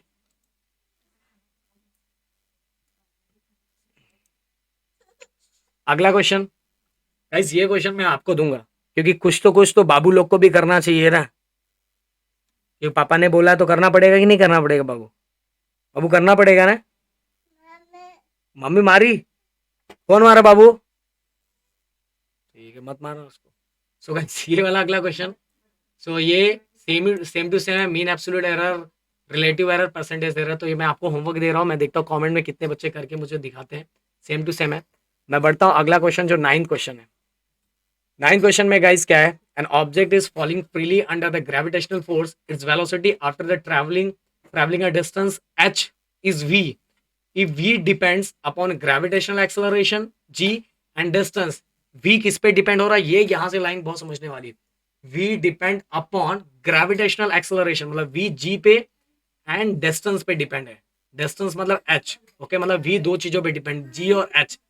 Proof with dimensional analysis. Dimensional analysis का यूज करके हमें ये वाला फॉर्मूला बनाना है। उनके कहने का मतलब ये है, वेर के इज ए कांस्टेंट, मतलब हमें हमें बस ये दिया हुआ कि वी डिपेंड है दो चीजों पे, acceleration due to gravity and distance, ये चीजें दिया, और इसका यूज करके, डायमेंशनल एनालिसिस का यूज करके हमें ये वाला फॉर्मूला बनाना है, ये वाला फॉर्मूला बनाना है। ओके, तो चलो स्टार्ट करते हैं। ये वाला फॉर्मूला भी हम बना देते हैं।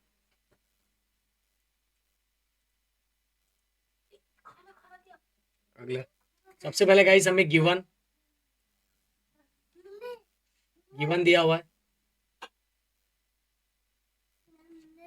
गिवन वही दिया हुआ है, डायरेक्ट मैं इसको लिख देता हूँ कि v प्रोपोर्शनल टू g और h। ओके, v किस पे डिपेंड है? g और h पे डिपेंड है। g कम होगा, h कम होगा, बढ़ेगा घटेगा, वो हमें फॉर्मूले से पता चलेगा। हमें वो देखो, हमें फाइनल फॉर्मूला दिया हुआ है, हमें इसकी तरह फॉर्मूला बनाना है, इसकी तरह। ये फॉर्मूला इसकी तरह बना के हमें देना है। कहाँ गया भाई? ये इसकी तरह। तो हमें ये, तो हमें एक चीज तो मिल गया। चलो मैं यहाँ लिख भी देता हूँ, ये हमें याद रहेगा। हमें बनाना क्या है? हमें बनाना है v के under root g h. Okay, अब v गाइस इस पे डिपेंड करता है, तो हम प्रोपोर्शनल के साइन को जब भी हटाएंगे तो हमें दो चीजें मिल जाएगी, इक्वल एंड के। जब भी प्रोपोर्शनल के साइन को हटाते हैं तो गाइस देखो, डिपेंड लिखा हुआ, इसलिए मैंने लिखा हुआ है, ऑलरेडी हमें दिया हुआ है। V depend on acceleration due to gravity as well as distance. Distance मतलब h दिया हुआ है। तो जैसे ही मैं प्रोपोर्शनल के साइन को हटाऊंगा तो दो चीजें लगेगी, इक्वल और के, और आगे क्या है हमारा? g और h। देखो ये k वाला तो आ गया, जैसे प्रोपोर्शनल को हटाया तो k मिल गया, पर g के ऊपर अभी स्क्वायर रूट नहीं मिला है, तो हम वो डायमेंशनल एनालिसिस का यूज करके करेंगे। अब कैसे करेंगे गाइस? अब हम क्या करेंगे, आपको याद होगा, हमने ऐसे करने के लिए इसके ऊपर, एक के ऊपर a ले लेते हैं और इसके ऊपर क्या ले लेते हैं? b ले लेते हैं, ये हो जाएगा हमारा इक्वेशन नंबर 1। ओके, अब सबके डायमेंशन को लिखेंगे। सबसे पहले v का डायमेंशन बार बार हो चुका है, इतने बार हो चुका है ना, आपको याद हो जाना चाहिए। LMT, metre per second, metre per second, metre मतलब एक लेंथ, और पर सेकेंड इसलिए -1 हो जाएगा, और ये हो जाएगा 0। तो ये हो गया वेलोसिटी का। कांस्टेंट का नहीं लिखा जाता, ओके, कांस्टेंट तो फिक्स है। g acceleration due to gravity, मतलब metre per second square, metre per second square, तो इसका भी LMT। तो एक ही मीटर दिया हुआ, मतलब एक ही लेंथ दिया हुआ, तो L, और पर सेकेंड इसलिए हो जाएगा -2, और ये हो जाएगा 0। अब हाइट, मतलब ये लेंथ दिया हुआ, हाइट मतलब लेंथ, इसको भी लिख लेंगे LMT। तो एक ही है इसके अंदर, ये h का ही लिख रहे हैं, और बाकी क्वांटिटी क्या हो जाएगी हमारी? 0। हो गया, काम खत्म। अब बढ़ते आगे। अब आगे कुछ बचा ही नहीं है गाइस, आपको बोलना चाहिए सर आगे काम कर लेंगे, नहीं, पर ऐसा बोलोगे कैसे? आप तो बस मुझे सुन रहे हो ना। सो अब यहाँ, अब भाई सबकी वैल्यू को मैं पुट करूंगा इस इक्वेशन में। ये जो हमें इक्वेशन, हमें सेकेंड, थर्ड एंड फोर्थ ये दिया हुआ है, सबको हम पुट करेंगे कि इसके अंदर फर्स्ट में put second, third and fourth in equation first. Okay, second, third and fourth, सभी सभी को हम किस में पुट करेंगे? किस में पुट करेंगे हम? फर्स्ट इक्वेशन में। फर्स्ट इक्वेशन पुट करेंगे। फर्स्ट इक्वेशन हमारे पास क्या है? v equal to k g of a and h of b। अब v की वैल्यू क्या है देखो, यहाँ क्या है, ध्यान से देखो, L raise to 1, M raise to 0, T raise to -1, ये लिख दिया हमने। वैसे के लिखने की जरूरत नहीं है। देन जी की वैल्यू क्या है, L raise to 1, M raise to 0, T raise to -2। अब इसके बाद एच क्या है, L raise to 1, M raise to 0, T raise to 0, T raise to 0। और ऊपर देखो जी के ऊपर ए लिखा हुआ, तो यहाँ भी हम ए लिख देंगे और यहाँ क्या है, ये बी लिख देंगे। ओके, अब ए देखो इंडाइसिस का रूल है, आप सभी को पता है, A raise to M raise to N है, तो ये दोनों क्या हो जाते हैं, मल्टीप्लाई हो जाते हैं। उसी तरह ये दोनों भी क्या हो जाएंगे, मल्टीप्लाई हो जाएंगे। और ये कैसे हो जाएगा गाइस, देखो ध्यान से, तो ये हो जाएगा 1 को ए से मल्टीप्लाई करेंगे तो यहाँ हो जाएगा ए, 0 को ए से मल्टीप्लाई करेंगे तो यहाँ हो जाएगा 0, -2 को ए से मल्टीप्लाई करेंगे तो हो जाएगा -2 ए। अंजलि, देन इसके बाद बी को इससे मल्टीप्लाई करेंगे तो बाकी क्वांटिटी तो 0 दिया, उसको लिख के कोई मतलब नहीं है, मैं एक ही लिख देता हूँ, क्या मतलब इतना लिख के। तो ये इसको मल्टीप्लाई करेंगे तो ये हो जाएगा L1, क्योंकि बाकी को करेंगे तो भी 0 ही आएगा। चलो लिख ही देता हूँ अगर जगह रहा तो, 1 इंटू बी कितना हो जाएगा, बी हो जाएगा, और ये हो जाएगा 0, और ये हो जाएगा 0। ओके, सो गाइस ये क्लियर हो गया, दिख रहा है ऐसे, पर चलो इसको थोड़ा अच्छे से लिख देते पर गड़बड़ ना हो जाए। हाँ सही है, एल रेस टू बी ऊपर लिखते हैं। ओके, अब गाइस ये दोनों को हम एक साथ कंबाइन कर देंगे,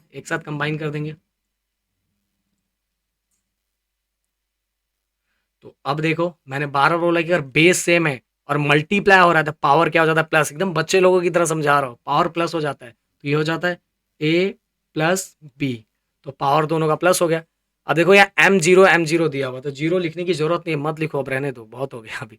अब -2a, यहाँ भी 0 दिया, तो आंसर क्या आएगा, टी, नहीं तो लिख ही दो क्योंकि अभी अपने को चाहिए, हम लिख दो, मैं नहीं चाहता कि आप थोड़ा भी कंफ्यूज हो। तो अगर 0 + 0 करेंगे तो 0 ही आएगा। देन लास्ट वाला -2a + 0, तो कितना आ जाएगा, -2a, -2a। सो गाइस, और इक्वल टू इसके आगे क्या दिया हुआ है ये देखो, L raise to 1, M raise to 0, T raise to -1। Okay, अब गाइस हम कंपैरिजन करेंगे, ये ध्यान रखो, देखो a + b इक्वल टू कितना दिया, 1 दिया हुआ है। Okay, a + b equal to कितना दिया, 1, बी ये 0, ये क्योंकि देखो हमें ए और बी की वैल्यू निकालनी, ए और बी की वैल्यू मिल गई ना, ए और बी की वैल्यू निकल गई ना, तो हमें ये फॉर्मूला हम अपने आप बना देंगे। ए और बी की वैल्यू हमें निकालनी, तो a + b इक्वल टू 1 दिया हुआ है, और यहाँ -2a, क्योंकि ये 0 को तो कंपेयर करके कोई मतलब नहीं है, तो बाय कंपेयरिंग a + b, ये देखो इस वाले का कंपेरिजन इस वाले के साथ करेंगे, तो a + b इसका पावर कितना दिया, 1। देन इसके बाद ये वाला -2 इक्वल टू इसका दिया है -1, तो हम कंपेरिजन नेक्स्ट स्लाइड पे करना पड़ेगा मुझे। By comparing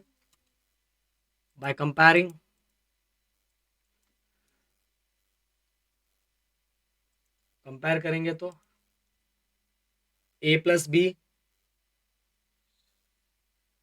equal to 1, then इसके बाद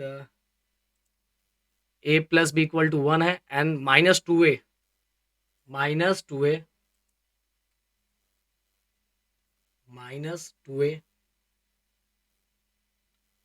इक्वल टू -1 है। अब गाइस दोनों साइड से माइनस माइनस कैंसिल हो गया। अब ये जो 2 है ये मल्टीप्लाई हो रहा है इसके साथ, इसलिए ये डिवाइड में हो जाएगा, तो a की वैल्यू मिल गई, a इक्वल टू 1/2 मिल गया। अब a मिल गया तो b की वैल्यू अपने आप मिल जाएगी ना, a की जगह पे पुट कर दो, इस a की जगह पे पुट करोगे तो b की वैल्यू मिल जाएगी। देखो a + b इक्वल 1, a की जगह पे रखा 1/2 प्लस b इक्वल 1। अब 1/2 इक्वल को सट जाएगा तो क्या हो जाएगा, -1/2। अब क्या करेंगे गाइस, या तो क्रॉस मल्टीप्लाई करो या तो एलसीएम फाइंड कर लो। यहाँ 2 है, मुझे यहाँ बेस में भी 2 चाहिए, तो मैं क्या करूँगा, ऊपर और नीचे 2 से मल्टीप्लाई, क्योंकि हम डायरेक्ट या तो क्रॉस मल्टीप्लाई करो या तो ये बेस में 2 ला दो, वैसे प्लस नहीं हो सकता, डायरेक्ट हम प्लस नहीं कर सकते, तो मैंने ऊपर और नीचे 2 से मल्टीप्लाई किया। अब देखो यहाँ भी 2 हो गया, यहाँ भी 2 हो गया, दोनों जगह 2 आ गया, तो ये हो गया हमारा अब 2 हो गया, डिनोमिनेटर सेम हो गया तो हमने इसको कॉमन ले लिया, 2 माइनस 1 1 हो गया। ओके, तो अब b की वैल्यू कितनी होगी, b इक्वल टू 1/2, 2 माइनस 1 1 और अपन, तो a की वैल्यू भी हमें मिल गई गाइस। और इसको थोड़ा सही कर ले, देखो a की वैल्यू हमें मिल गई और b की वैल्यू भी मिल गई। और हमने जो रिलेशन बनाया तो रिलेशन क्या था, v डिपेंड्स ऑन, किस पे डिपेंड हो रहा है, acceleration due to gravity as well as distance. हमने क्या किया था, इसको हटाया था, आपको याद दिलाता हूँ एक बार, हटाया था, हटा के मैंने के कॉन्स, जब भी प्रोपोर्शनल के साइन को हटाते तो दो चीजें लगती है, इक्वल और कांस्टेंट, जी और एच। तो एक मैंने ये वैल्यू लिया था क्योंकि मुझे फॉर्मूला बनाना था। अब मैं करूंगा, अब देखो जी के ऊपर ए की वैल्यू कितनी है, जी के ऊपर ए की वैल्यू है 1/2 और एच की वैल्यू भी क्या है 1/2। देखो गाइस यहाँ एक चीज बताता हूँ, जब भी अगर ऐसा लिखा हुआ है, अगर मुझे ये स्क्वायर रूट पसंद नहीं है सर, मुझे अच्छा नहीं लग रहा, तो डायरेक्ट आप ऐसे भी लिख सकते हो 1/2। जो 2 के ऊपर 1/2 लिखा तो भी मतलब वही है, या तो इसको ऐसा लिखो या तो इसको ऐसा लिखो, तो उसका मतलब ये होता। तो अभी इस पे भी 1/2 लिखा तो 1/2, अगर 1/2 को हम हटा देंगे तो दोनों किस में आ जाएंगे, ब्रैकेट में, मतलब स्क्वायर रूट में आ जाएंगे, जी ऑफ एच। तो यही हमारा फॉर्मूला, और डायमेंशनल एनालिसिस का यूज करके हमने क्या किया, देखो फाइंड कर लिया। अब देखो यही था ना, ये देखो यही था। ओके, तो ये डन हो गया हमारा। अब चलते हैं आगे, अगला, अगला क्वेश्चन, हम इसको बड़ा कर ले, पानी मिलेगा क्या अंजलि।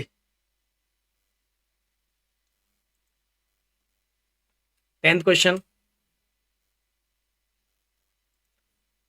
10th क्वेश्चन में क्या दिया होगा इस, v equal to a t plus b y t plus c plus v naught is dimensionally valid equation. Obtain the dimensional formula for A, B, and C, where V is velocity, T is time, and V naught is the initial velocity. और ये हमें answer दिया हुआ है, हमें equation, हमें A, B and C मतलब इस A का, इस B का और इस C का हमें क्या फाइंड करना है, डायमेंशन फाइंड करना है। देखो obtain the dimensional formula for A, B and C। चलो इसका फाइंड करके बताते हैं। दिखने में बहुत डेंजर लग रहा है पर है कुछ नहीं, ओके बहुत सिंपल है, टेंशन मत लेना। हाँ सर, आप टेंशन सिंपल सिंपल बोल के तो आप यहाँ तक पहुँच गए। सबसे पहले मैं आपके लिए फिर से फॉर्मूला यहाँ लिख देता हूँ, हो सकता है आपने बुक नहीं लिया होगा। तो क्वेश्चन नंबर कितना है, ये क्वेश्चन नंबर है 10th, question number 10th।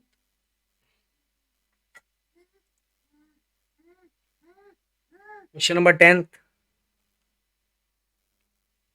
v equal 80 plus v by t plus c, t plus v naught. Okay guys, हमें ए बी सी, हमारा टारगेट यही है, ए बी सी, इसका हमें डायमेंशन फाइंड करना है, ए बी सी का हमें डायमेंशन फाइंड करना है, यही दिमाग में रखो। हम स्टार्ट करते हैं। सबसे पहले हमें किसका डायमेंशन फाइंड करना है, हमें फाइंड करना है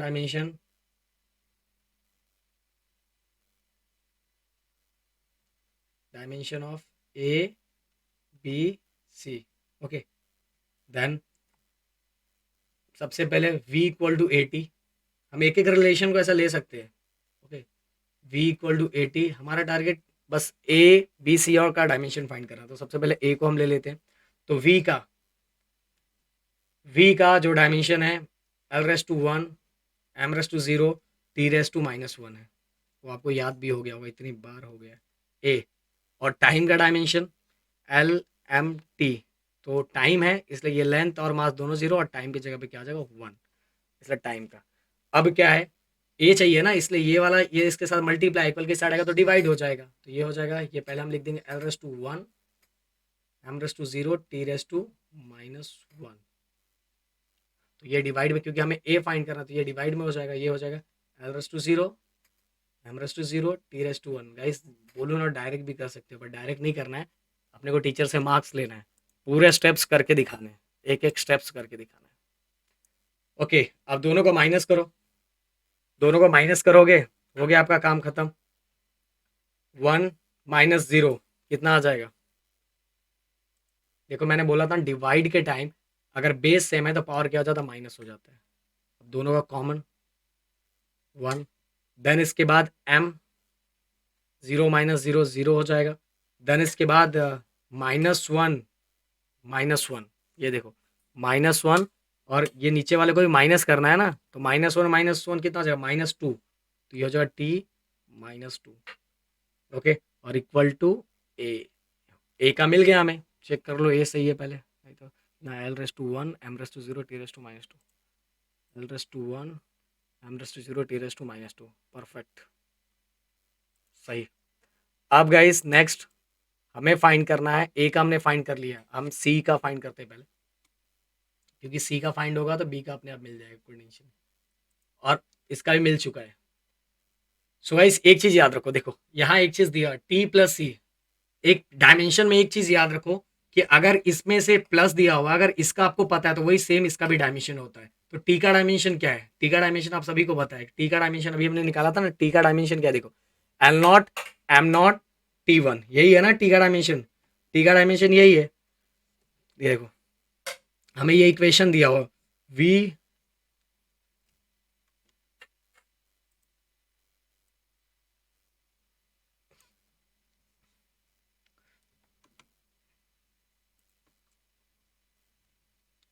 गिवन इक्वेशन, ये देखो ये वाला पार्ट t प्लस सी। अब एक चीज याद रखना, अगर सी का हमें इसमें से प्लस दिया हो, अगर हमें इसमें से किसी का भी डायमेंशन पता है तो दूसरे वाले का भी डायमेंशन प्लस में उसी का हो, वही होता है डायमेंशन।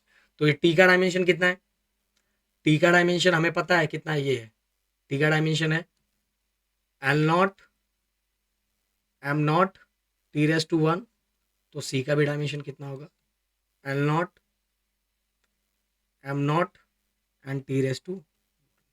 ओके, चेक कर लो, चेक कर लेते एक बार, कहाँ गया, सी का डायमेंशन L0 M0 T1, सही है।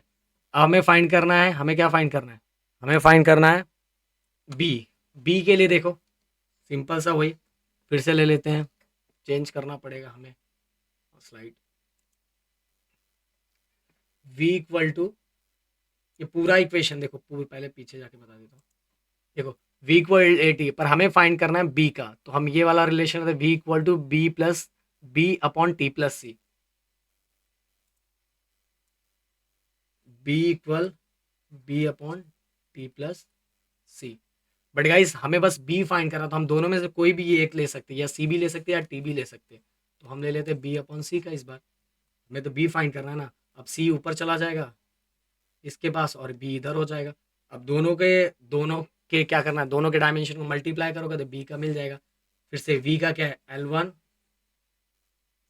M0 t-1, ये वेलोसिटी, v वेलोसिटी है याद रखो, और c मैंने बताया टाइम के जैसा ही है, तो इसका क्या है L0 M0 और t⁻1 equal to b।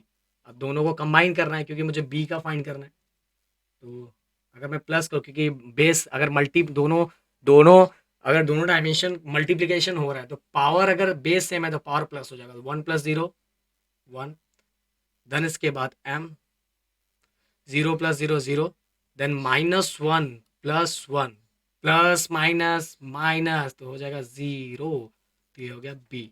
Check कर लो L⁻1 M0 T0, ये हमारा b का, किधर गया किधर गया किधर गया किधर गया किधर गया, हाँ L0 M0 T0, perfect, L0 M0 T0। Okay, so guys अब बढ़ते हैं आगे, अगला क्वेश्चन, अगला question number 11, question number 11, the length breadth, ये सही बोलूँ ये क्वेश्चन आपको करने लायक है। The length breadth and thickness of rectangular sheet of a metal are 4.234, देखो ब्रेथ लेंथ 4.234 दिया हुआ है, देन ब्रेथ कितना दिया 1.005 दिया हुआ है, एंड थिकनेस 0.01 सेंटीमीटर दिया हुआ है। अच्छा हाँ, ये देखो ये मीटर में दिया हुआ है, ये भी मीटर में दिया हुआ है, ये सेंटीमीटर में दिया हुआ है, तो इसको भी मुझे मीटर में कन्वर्ट करना पड़ेगा, याद रखना। Respectively give the area and volume of the sheet to correct significant figures. Okay, सबसे पहले हमें क्या करना है, हमें हमें area and volume volume find करना है, और उसी से सब कुछ हो जाएगा, टेंशन नहीं लेने का, सब कुछ हो जाएगा। तो चलो फाइंड करते हैं सबसे पहले।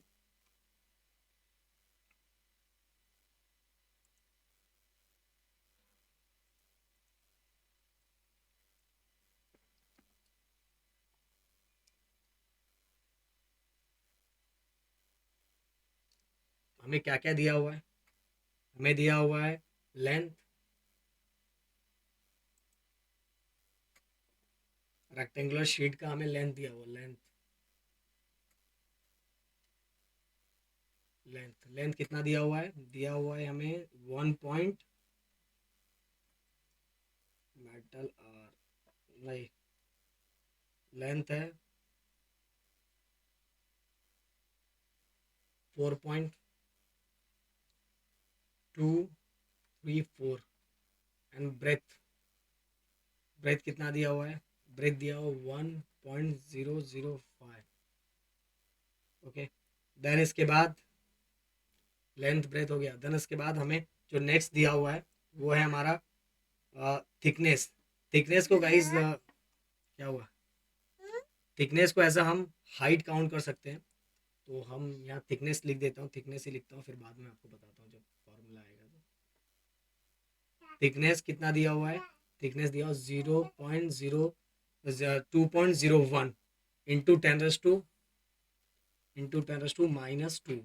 मीटर। सो गाइस ये चीज़ें दी हुई है, ध्यान से देखना। लेंथ हमें दिया हुआ है, लेंथ हमें दिया हुआ है 4.234, देन इसका ब्रेथ दिया हुआ है 1.005, देन इसका थिकनेस है 0.01। अगर आपको चाहिए कि सर डायग्राम बना के बता दे, तो ये हमारा हो जाता है लेंथ, ये हो जाता है हमारा ब्रेथ, और इसके अंदर जो ये वाला पार्ट होता है जो ऐसे ऐसे निकला रहता है, ये इसका थिकनेस होता है। ओके, सो अब फाइंड करते हैं हम। सबसे पहले एरिया फाइंड करेंगे।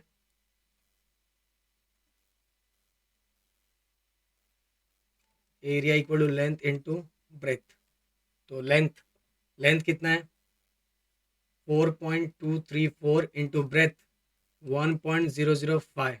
ओके, सो गाइस इसको आपको मल्टीप्लाई करना है, और मल्टीप्लाई करोगे तो आपका जो आंसर आता है वो आंसर आएगा 4.25517 metre square. Okay, 4.25517 metre square, ये हो गया हमारा एरिया। ओके, अब एरिया हो गया, अब इसके बाद हमें फाइंड करना है वॉल्यूम। वॉल्यूम क्या हो जाएगा इस, length breadth and height. Length breadth तो ऑलरेडी हमने फाइंड कर लिया है, लेंथ ब्रेथ फाइंड कर लिया है ना, 4 पॉइंट, ये देखो ये तो हमने ऑलरेडी ये दोनों फाइंड कर लिया है लेंथ ब्रेथ, पर फिर भी चलो मैं यहाँ लिख देता हूँ। लेंथ है हमारा 4.234, ब्रेथ है हमारा 1.005 इंटू हाइट। हाइट मैंने बताया था, देखो हाइट थिकनेस का ही लेना है, तो 2.01 इंटू 10⁻²। -2 इसलिए मैंने लिया क्योंकि सेंटीमीटर था, इसको मीटर में कन्वर्ट करना, बाकी क्वांटिटी मीटर थी। अंजलि पानी दो मुझे। बाकी क्वांटिटी मीटर थी, क्या थी, बाकी क्वांटिटी मीटर थी, तो ये भी मुझे मीटर में कन्वर्ट करना था, इसलिए मैंने 10⁻² किया। अब मुझे सभी को क्या करना है, सभी को मल्टीप्लाई करना है, और मल्टीप्लाई वाला काम आप पे छोड़ रहा हूँ क्योंकि आपको मल्टीप्लाई करना है, और ये मल्टीप्लाई तो आप कर सकते हो। ओके, और मैं बोलूँ इसको लॉग टेबल का यूज़ करके करो। लॉग टेबल फिर से मैं डिस्क्रिप्शन में डाल दे रहा हूँ, इतनी अच्छी सीरीज मैंने लॉग टेबल की कंप्लीट बनाई है ना, कंप्लीट बनाया हुआ है, पहले से ही बनाया हुआ है। आप अगर देख लोगे तो आपको लॉग टेबल का कितना भी कुछ भी कैसा भी टॉपिक आ जाए, सब टॉपिक कवर किया हुआ है, सब अच्छे समझ में आ जाएगा। तो गाइस ये, तो अगर हम टोटल इसको मल्टीप्लाई करते हैं तो हमारा आंसर जो टोटल आएगा 4.34। तो अगर हम टोटल मल्टीप्लाई करेंगे तो हमारा आंसर आ जाएगा 8.55289 इंटू 10 नंबर और आगे रहेगा, पर मैं इतना ही लेता हूँ, बहुत नंबर हो गया। 8.55289 इंटू 10⁻², मीटर क्यूब, क्योंकि ये वॉल्यूम है।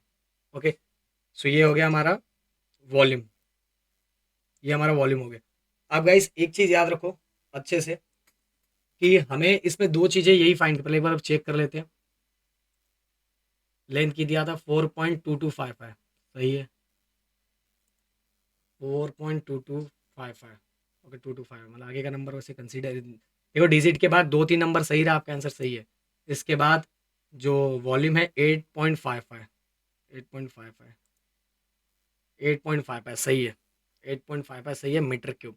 आगे का कोई कंसीडर उतना नहीं करता क्योंकि इसमें लिखा हुआ है ऑलरेडी। हमें क्या चाहिए, ये देखो क्वेश्चन ध्यान से पढ़ो, हमें लिखा हुआ है give the area and volume of the sheet to the correct significant figures. Okay, तो हमने ये नंबर सिग्निफिकेंट फिगर में पूरा लिख दिया। ओके ओके, तो ये हमारे आगे वाले नंबर हमने लिख दिए, तो ये हो गया हमारा परफेक्ट आंसर। अब चलते गाइस आगे की तरफ, क्वेश्चन नंबर 12 क्वेश्चन। गाइस ये क्वेश्चन भी आपको ही करना है क्योंकि सेम टू सेम क्वेश्चन है। ये क्वेश्चन भी मैं आपको छोड़ता हूँ कि 12th क्वेश्चन द लेंथ वही सेम है, सेम टू सेम। हमें दोनों चीज़ें दी है कि length of a cylinder is 4.00 plus minus 0.001 centimetre, radius दिया हुआ है, देन मास दिया हुआ है, कैलकुलेट द परसेंटेज, अरे डिटर्मिनेशन ऑफ डेंसिटी दिया हुआ, तो ये मैं फाइंड करके देता हूँ आपको। ओके, ये फाइंड करके देता हूँ, डेंसिटी दिया हुआ है, हम थोड़ा इसको बड़ा कर देते हैं। लेंथ, लेंथ हमें कितना दिया हुआ है 4.00, 4.00 प्लस माइनस 0.001 सेंटीमीटर। एक बार क्वेश्चन और देख लेते हैं। Calculate the percentage error in the determination of density. Percentage error हमें किसके अंदर फाइंड करना है, डेंसिटी, डेंसिटी का हमें परसेंटेज एरर फाइंड करना है, डेंसिटी का हमें परसेंटेज एरर फाइंड करना है। हमें लेंथ दिया हुआ है, रेडियस दिया हुआ है, मास दिया हुआ है। लेंथ, रेडियस एंड मास, ये दो चीजें हमें दी हुई है, और हमें क्या, ये भी सेंटीमीटर में है, ये भी सेंटीमीटर में है, ये भी ग्राम में है, तो कोई टेंशन नहीं। चलो ठीक है, तो हम पहले सब चीज़ें लिख लेते हैं।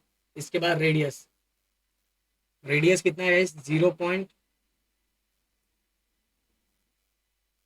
हमें रेडियस कितना दिया हुआ है, 0.0250 प्लस माइनस 0.001 सेंटीमीटर।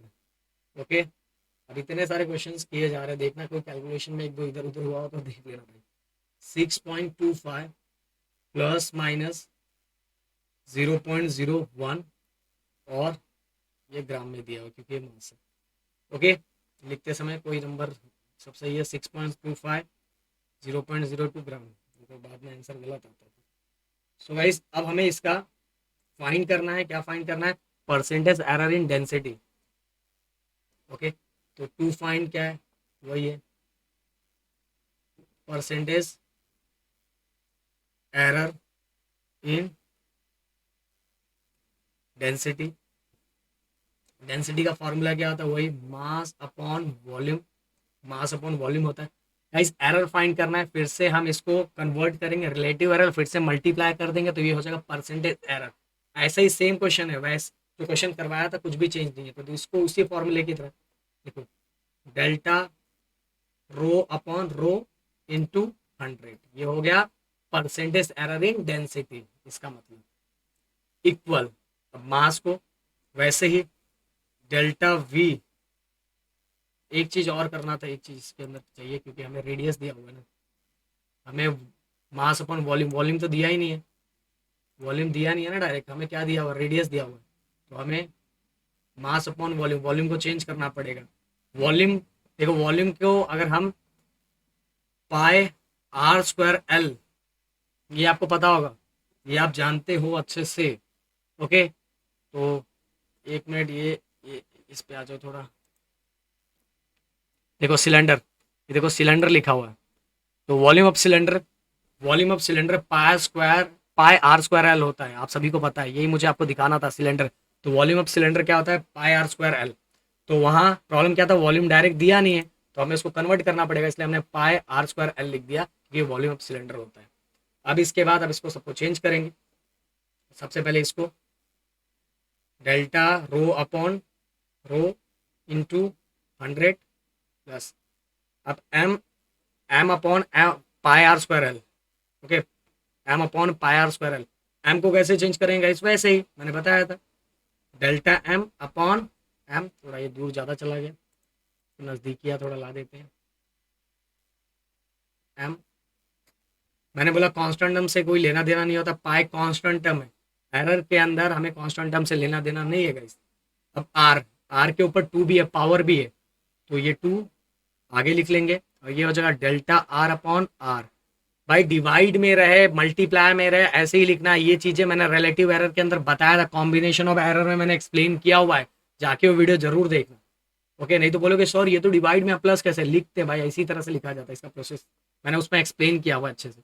अब एल, तो डेल्टा एल अपॉन एल, क्योंकि हमें परसेंटेज अभी हमें क्या करना है, मल्टीप्लाई बाय 100, क्योंकि ये रिलेटिव एरर ऑफ मास हो गया, रिलेटिव एरर ऑफ रेडियस हो गया, रिलेटिव एरर ऑफ लेंथ हो गया, पर हमें क्या फाइंड करना है, परसेंटेज एरर फाइंड करना है ना, ये मल्टीप्लाई बाय 100। अब सभी के वैल्यू को पुट करना है और हमारा आंसर आ जाएगा। तो मैं इसको थोड़ा ऐसा करता हूँ, अब थोड़ा गाइस पेन होने लगा है, देखते हैं भगवान, बस लास्ट कुछ क्वेश्चंस बचे हैं।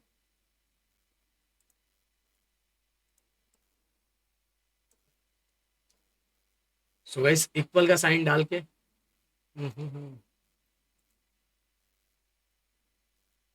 1 घंटा 26 मिनट का हो गया, क्या बोलते हैं, इक्वल का साइन डाल के delta m upon m, delta m upon m, तो डेल्टा एम देखो, एम एम 0.01, एम मतलब डेल्टा एम मतलब उसका एरर, मास का एरर 0.01 है ना, 0.01 लिखो, 0.01 अपॉन एम कितना है 6.5 प्लस 2, देन इसके बाद डेल्टा आर, आर का एरर देखो 0.001, तो 0.001 अपॉन क्या था आर, रेडियस ये कितना है 0.0250, ये हो गया प्लस, देन इसके बाद गए delta L upon L, delta L कितना है, डेल्टा एल है 0.001, तो 0.001 अपॉन एल कितना है 4.004 है, ओके। और ये सभी को याद रखना, ये सभी को किससे मल्टीप्लाई करना है, मल्टीप्लाई बाय, रे अच्छे से मल्टीप्लाई बाय 100, क्योंकि ये सभी का क्या फाइंड करना है हमें, हमें फाइंड करना है, क्या फाइंड करना है, हमें फाइंड करना है percentage error, okay, percentage error density के अंदर। अब गाइस ये आपको करना पड़ेगा, ये दोनों को डिवाइड करो, इसको इसको मल्टीप्लाई करो, मल्टीप्लाई करके डिवाइड करो, इसको भी मल्टीप्लाई करके डिवाइड करो, मैं यहाँ डायरेक्ट ही कर देता हूँ सभी कैलकुलेशन, अगर इसको मैं पूरा करता हूँ जिसको आपको लॉग टेबल से करना है, ओके, देन ये हो जाएगा, इसको लॉग टेबल से क्या करोगे, देखो 0.01 है या, तो ये 1/625 हो जाएगा, इसको मल्टीप्लाई करो आपको दिख जाए कितने नंबर से, okay. So guys calculation, calculation में किसी को प्रॉब्लम है तो मुझे बोलना, कैलकुलेशन से रिलेटेड छोटे छोटे वीडियो बना दूंगा, वैसे लॉग टेबल का वीडियो बनाया, लॉग टेबल अब यूज़ करना है आपके लिए, मेहनत करके लॉग टेबल का वीडियो बनाया गया, तो इसका फाइनल अगर हम देखें तो 8.185 8, मैंने मल्टीप्लाई कर दिया,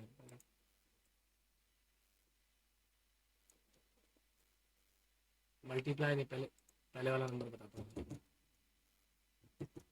तो इसका अभी ये बस इतने का अगर मैं लेता हूँ तो इतने का आंसर आता है 0.08185 इंटू इंटू 100, क्योंकि आगे परसेंटेज दे रहे हैं। अब भाई 100 से अगर मल्टीप्लाई करूंगा तो आप सभी को पता है, अब मल्टीप्लाई और इसलिए पॉइंट ये राइट हैंड साइड जाएगा, ये देखो 1 2 इधर जाएगा, ये हो जाएगा हमारा, देखो 2 जीरो है ना, एक नंबर 2 नंबर, तो ये हो जाएगा 8.185%, क्या क्या ये हो जाएगा परसेंटेज, इसका मतलब ये पूरे का मतलब क्या है, ये पूरे का मतलब है परसेंटेज एरर इन डेंसिटी। तो percentage error in density equal कितना हो जाएगा, 8.185%। ओके, एक बार हम चेक कर लेते हैं। 8 पॉइंट, हाँ सही है, परफेक्ट। देन गाइस अब पढ़ते हैं 13th क्वेश्चन की तरफ। 13th क्वेश्चन,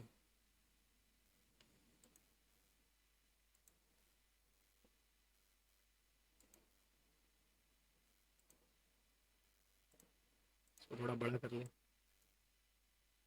13 क्वेश्चन पहले क्या है गाइस, एक बार देख लेते हैं। 13 question, when a planet Jupiter is at a distance of 824.7 million kilometer from the Earth, its angular diameter is measured to be 35.72 minutes of arc. Calculate second, sorry, second, 35.72 second of arc. Calculate the diameter of Jupiter. Okay, second है इसको, हाँ second read करते हैं, ध्यान से समझना। Okay, अब इसके अंदर बहुत सारे बच्चे कंफ्यूज होते हैं। 35.72 सेकेंड ऑफ आर्क लिखा हुआ है ये क्वेश्चन को लेके, और इस क्वेश्चन को बहुत देखो, मैंने ये बता, इसके अंदर देखो हमें क्या फाइंड करना है, हमें फाइंड करना है it's angular diameter. Diameter find करना है, और जब डायमीटर फाइंड करना है, calculate diameter of Jupiter. Diameter जब फाइंड करना है, इससे रिलेटेड मैंने फॉर्मूला आपको बताया था, उससे रिलेटेड फॉर्मूला ये वाला फॉर्मूला है, ये ये formula, alpha equal to d upon capital d. अब बोलोगे सर ये क्या है, एक बार बता दोगे स्मॉल डी कैपिटल डी क्या है। वैसे बोलूँ तो बताने की जरूरत नहीं पड़नी चाहिए, क्योंकि मैंने आपको ऑलरेडी बताया हुआ, जब मैंने एक्सप्लेन किया हुआ है, फिर भी थोड़ा बहुत बता देता हूँ। ये मान लो ये हमारा प्लैनेट है जुपिटर, जिसका मुझे डायमीटर फाइंड करना है। मैंने उसको ले लिया स्मॉल डी। ओके, और ये मेरा अर्थ है, जहाँ से मुझे देख रहा हूँ फाइंड करने के लिए। तो पैरालैक्स मेथड मैंने बताया हुआ है, पैरालैक्स मेथड मैंने एक्सप्लेन किया हुआ है, बहुत अच्छी तरीके से एक्सप्लेन किया हुआ है। थोड़ा लाइन टेढ़ी हुई है, बट ये दोनों एक एक दूसरे से ऐसे ज्वाइंट हो गई है। अभी यहाँ टेढ़ा हो जाएगा यार, अभी सीधे ऐसी लाइन बनाता हूँ, ये यहाँ से, हाँ ये तो अपने पास था ना। सो गाइस, अब ये जो बीच का एंगल हो जाएगा, वो हो जाएगा हमारा, बीच का एंगल जो हो जाएगा हमारा, हो जाएगा वो अल्फा। ये क्या होगा हमारा alpha.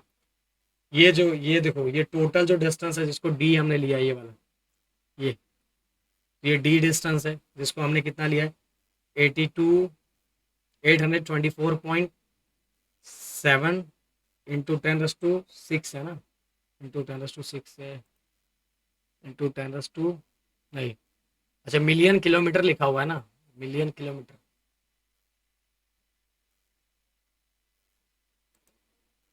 Into 10⁻⁶,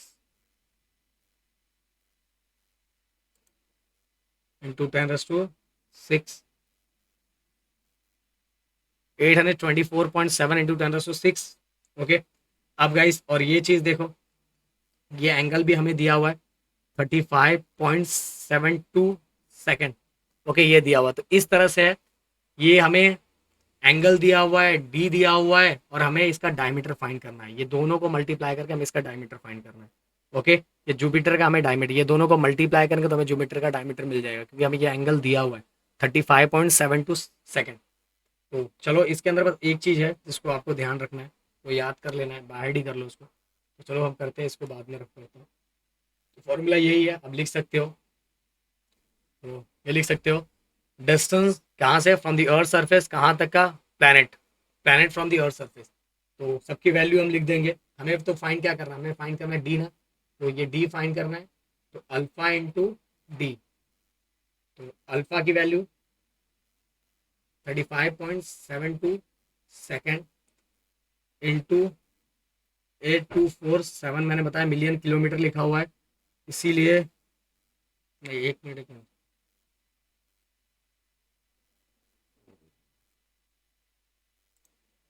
million kilometre, million को 10⁻⁶, किलोमीटर 10⁻�3, तो आगे हमें देखो मिलियन है 10⁶ और किलोमीटर 10⁻³ आएगा। ओके ध्यान से ये हो जाएगा हमारा 10⁶ इंटू 10⁻³। ओके कर लिए 10⁶ इंटू 10⁻³ ये दोनों चीज़ें हमने कर दी। 82 ये पॉइंट है ना, एक बार देखना देख दो नंबर में। हाँ मेरे पास जो PDF है ना उसमें क्लियर दिख नहीं रहा है नंबर। 824.7 इंटू 10⁶ और ये किलोमीटर था इसलिए हमने 10⁻³ लिख दिया। ओके अब गाइस इन सभी चीज़ों को हमें क्या करना है, मल्टीप्लाई करना है।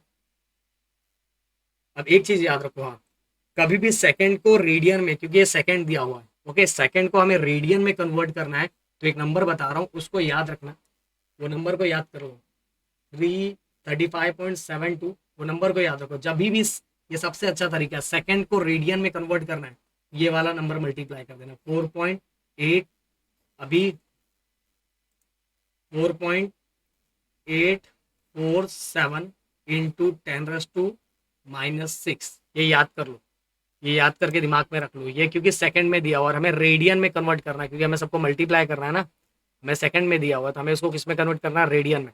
तो हमने रेडियन में कन्वर्ट करना है, इसीलिए हमने कितने से मल्टीप्लाई किया 4.847 इंटू 10⁻² इंटू 10⁻² 4.847 इंटू 10⁻⁻⁶ आगे आगे इंटू 824.7 इंटू 10⁻⁶ और 3 डायरेक्ट यहाँ मैं 9 लिख देता हूँ।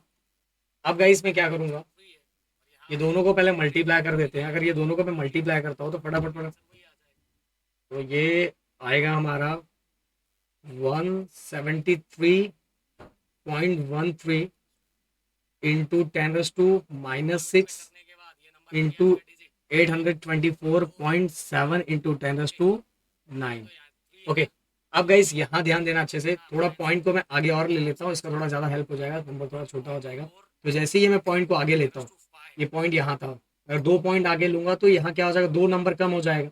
यहाँ हो जाएगा 1.7313 इंटू 10⁻⁻⁶ की जगह पे ये क्या हो जाएगा -4 इंटू 824.7 इंटू 10⁻⁹ ओके अब गाइस आपको क्या करना है, ये दोनों का मल्टीप्लाई करना है, दोनों को अच्छे से मल्टीप्लाई करो।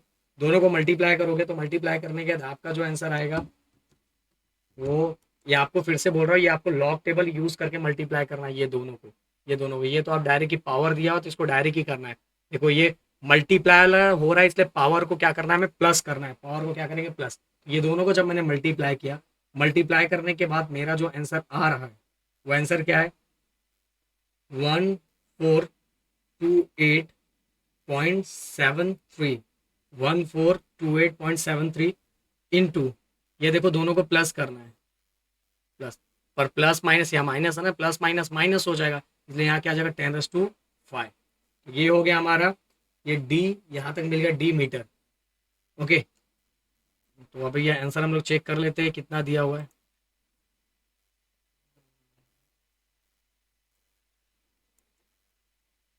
आंसर कितना दिया हुआ है, आंसर कहाँ है कहाँ है, कौन सा क्वेश्चन है, अच्छा नीचे,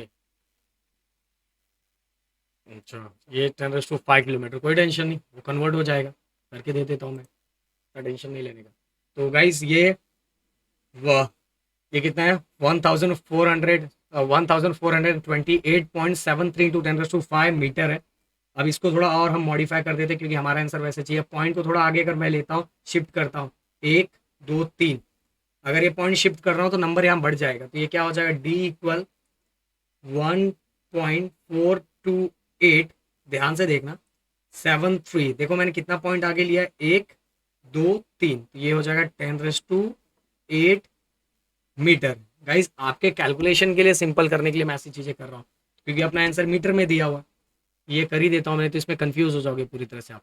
अब गाइज डी, आप ध्यान देना, पर क्वेश्चन वो है कि हमें वहाँ क्या दिया हुआ है सर, वहाँ तो हमें यहाँ, आप यहाँ मीटर में लिख रहे हो, यहाँ तो आपने मीटर में लिखा पर वहाँ किलोमीटर में लिखा है, तो कोई टेंशन नहीं ना, जो सर कर दे रहे 1.42873 इनटू, अब मैं इसको थोड़ा डिवाइड कर देता हूँ ऐसा, 10⁵, 10⁵, थोड़ा इसको अच्छे से यहाँ लिखता हूँ।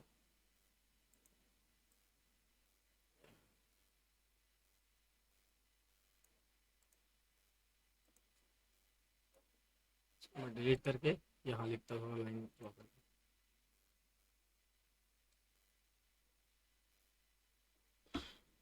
तो मैं इसको डिवाइड कर थोड़ा कर देता हूँ, 1.4283 इंटू, ये देखो 10⁸ है, तो मैं थोड़ा इसको स्प्लिट कर देता हूँ, 10⁵ इंटू 10⁵, हो गया।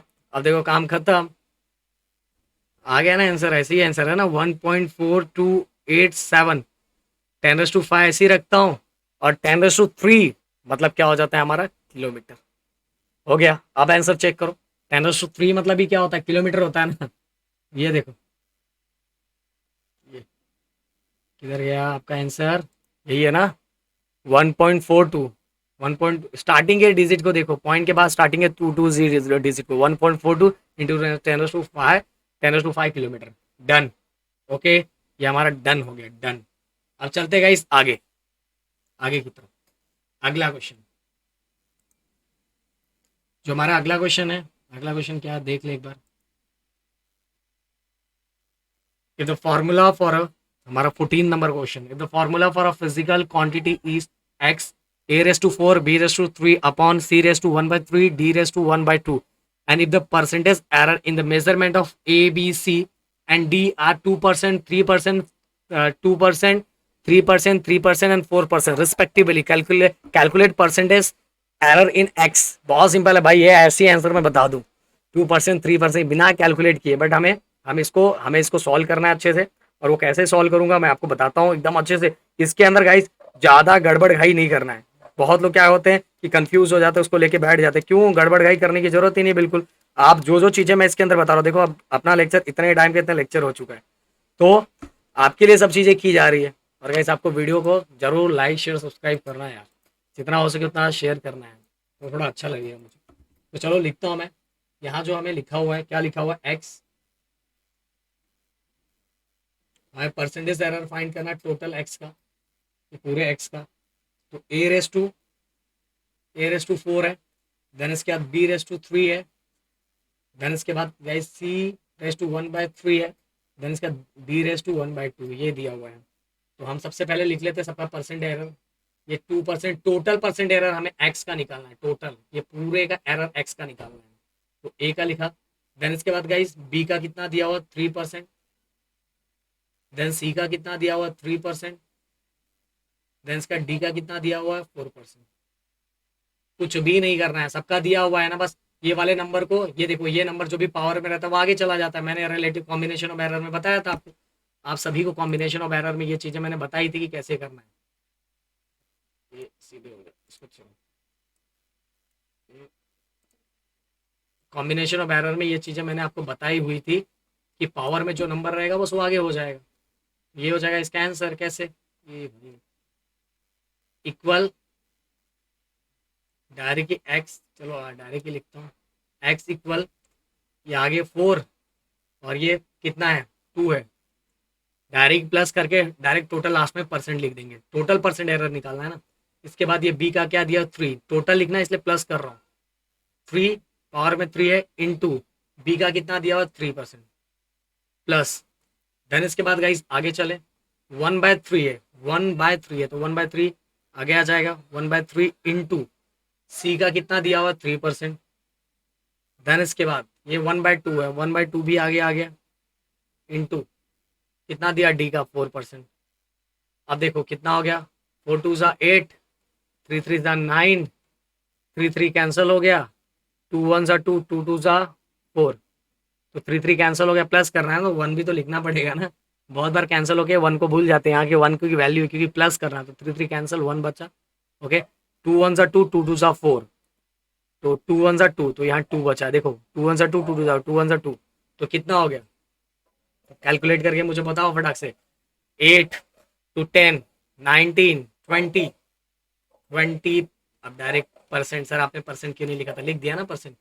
तो 20% टोटल, ये एक्स मतलब ये जो दिया हुआ है इस क्वांटिटी के अंदर टोटल कितना परसेंट एरर है, 20% एरर है। ये सिंपल सा कैलकुलेशन है। तो हम एक बार आंसर चेक कर लेंगे आपके सेटिस्फेक्शन के लिए। हाँ 20% सही है। अब चलते हैं नेक्स्ट क्वेश्चन जो बहुत सिंपल है भाई, इसको तो मैं इधर ही देख के बता देता हूँ। देखो इसके अंदर देखो, मैंने देखो सिग्निफिकेंट फिगर्स के बारे में बताया था, आप सभी को याद होगा सिग्निफिकेंट फिगर मैंने बताया था। तो इसके अंदर सिग्निफिकेंट फिगर कितना है, देखो डेसिमल के याद रखो, डेसिमल के राइट हैंड साइड में और इसके लेफ्ट हैंड साइड, सॉरी ये लेफ्ट हैंड साइड में मेरा ये राइट। तो इस साइड में जितने भी जीरो होंगे डेसिमल के बाद उसको काउंट नहीं किया जाता, तो इसका सिग्निफिकेंट फिगर कितना होगा 1। इसमें सिग्निफिकेंट फिगर कितना है 4। ओके, अब जाके सिग्निफिकेंट फिगर वाला मेरा वीडियो देखोगे आपको अपने आप आ जाएगा। इसके अंदर डेसिमल अगर in between the non zero number है तो भी इसको काउंट किया जाता है। तो ये सिग्निफिकेंट फिगर कितना है 2। ओके, ऑर्डर ऑफ मैग्नीट्यूड को नहीं काउंट करना, बस इसको हमें सिग्निफिकेंट फिगर पूछा हुआ है तो बस उसकी बात करो। तो इसमें सिग्निफिकेंट फिगर कितना है 2, इसमें सिग्निफिकेंट फिगर कितना है 2, इसमें सिग्निफिकेंट फिगर कितना है 2। हो गया, कहानी खत्म। ओके यही तो था, ये भी बता दिया मैंने।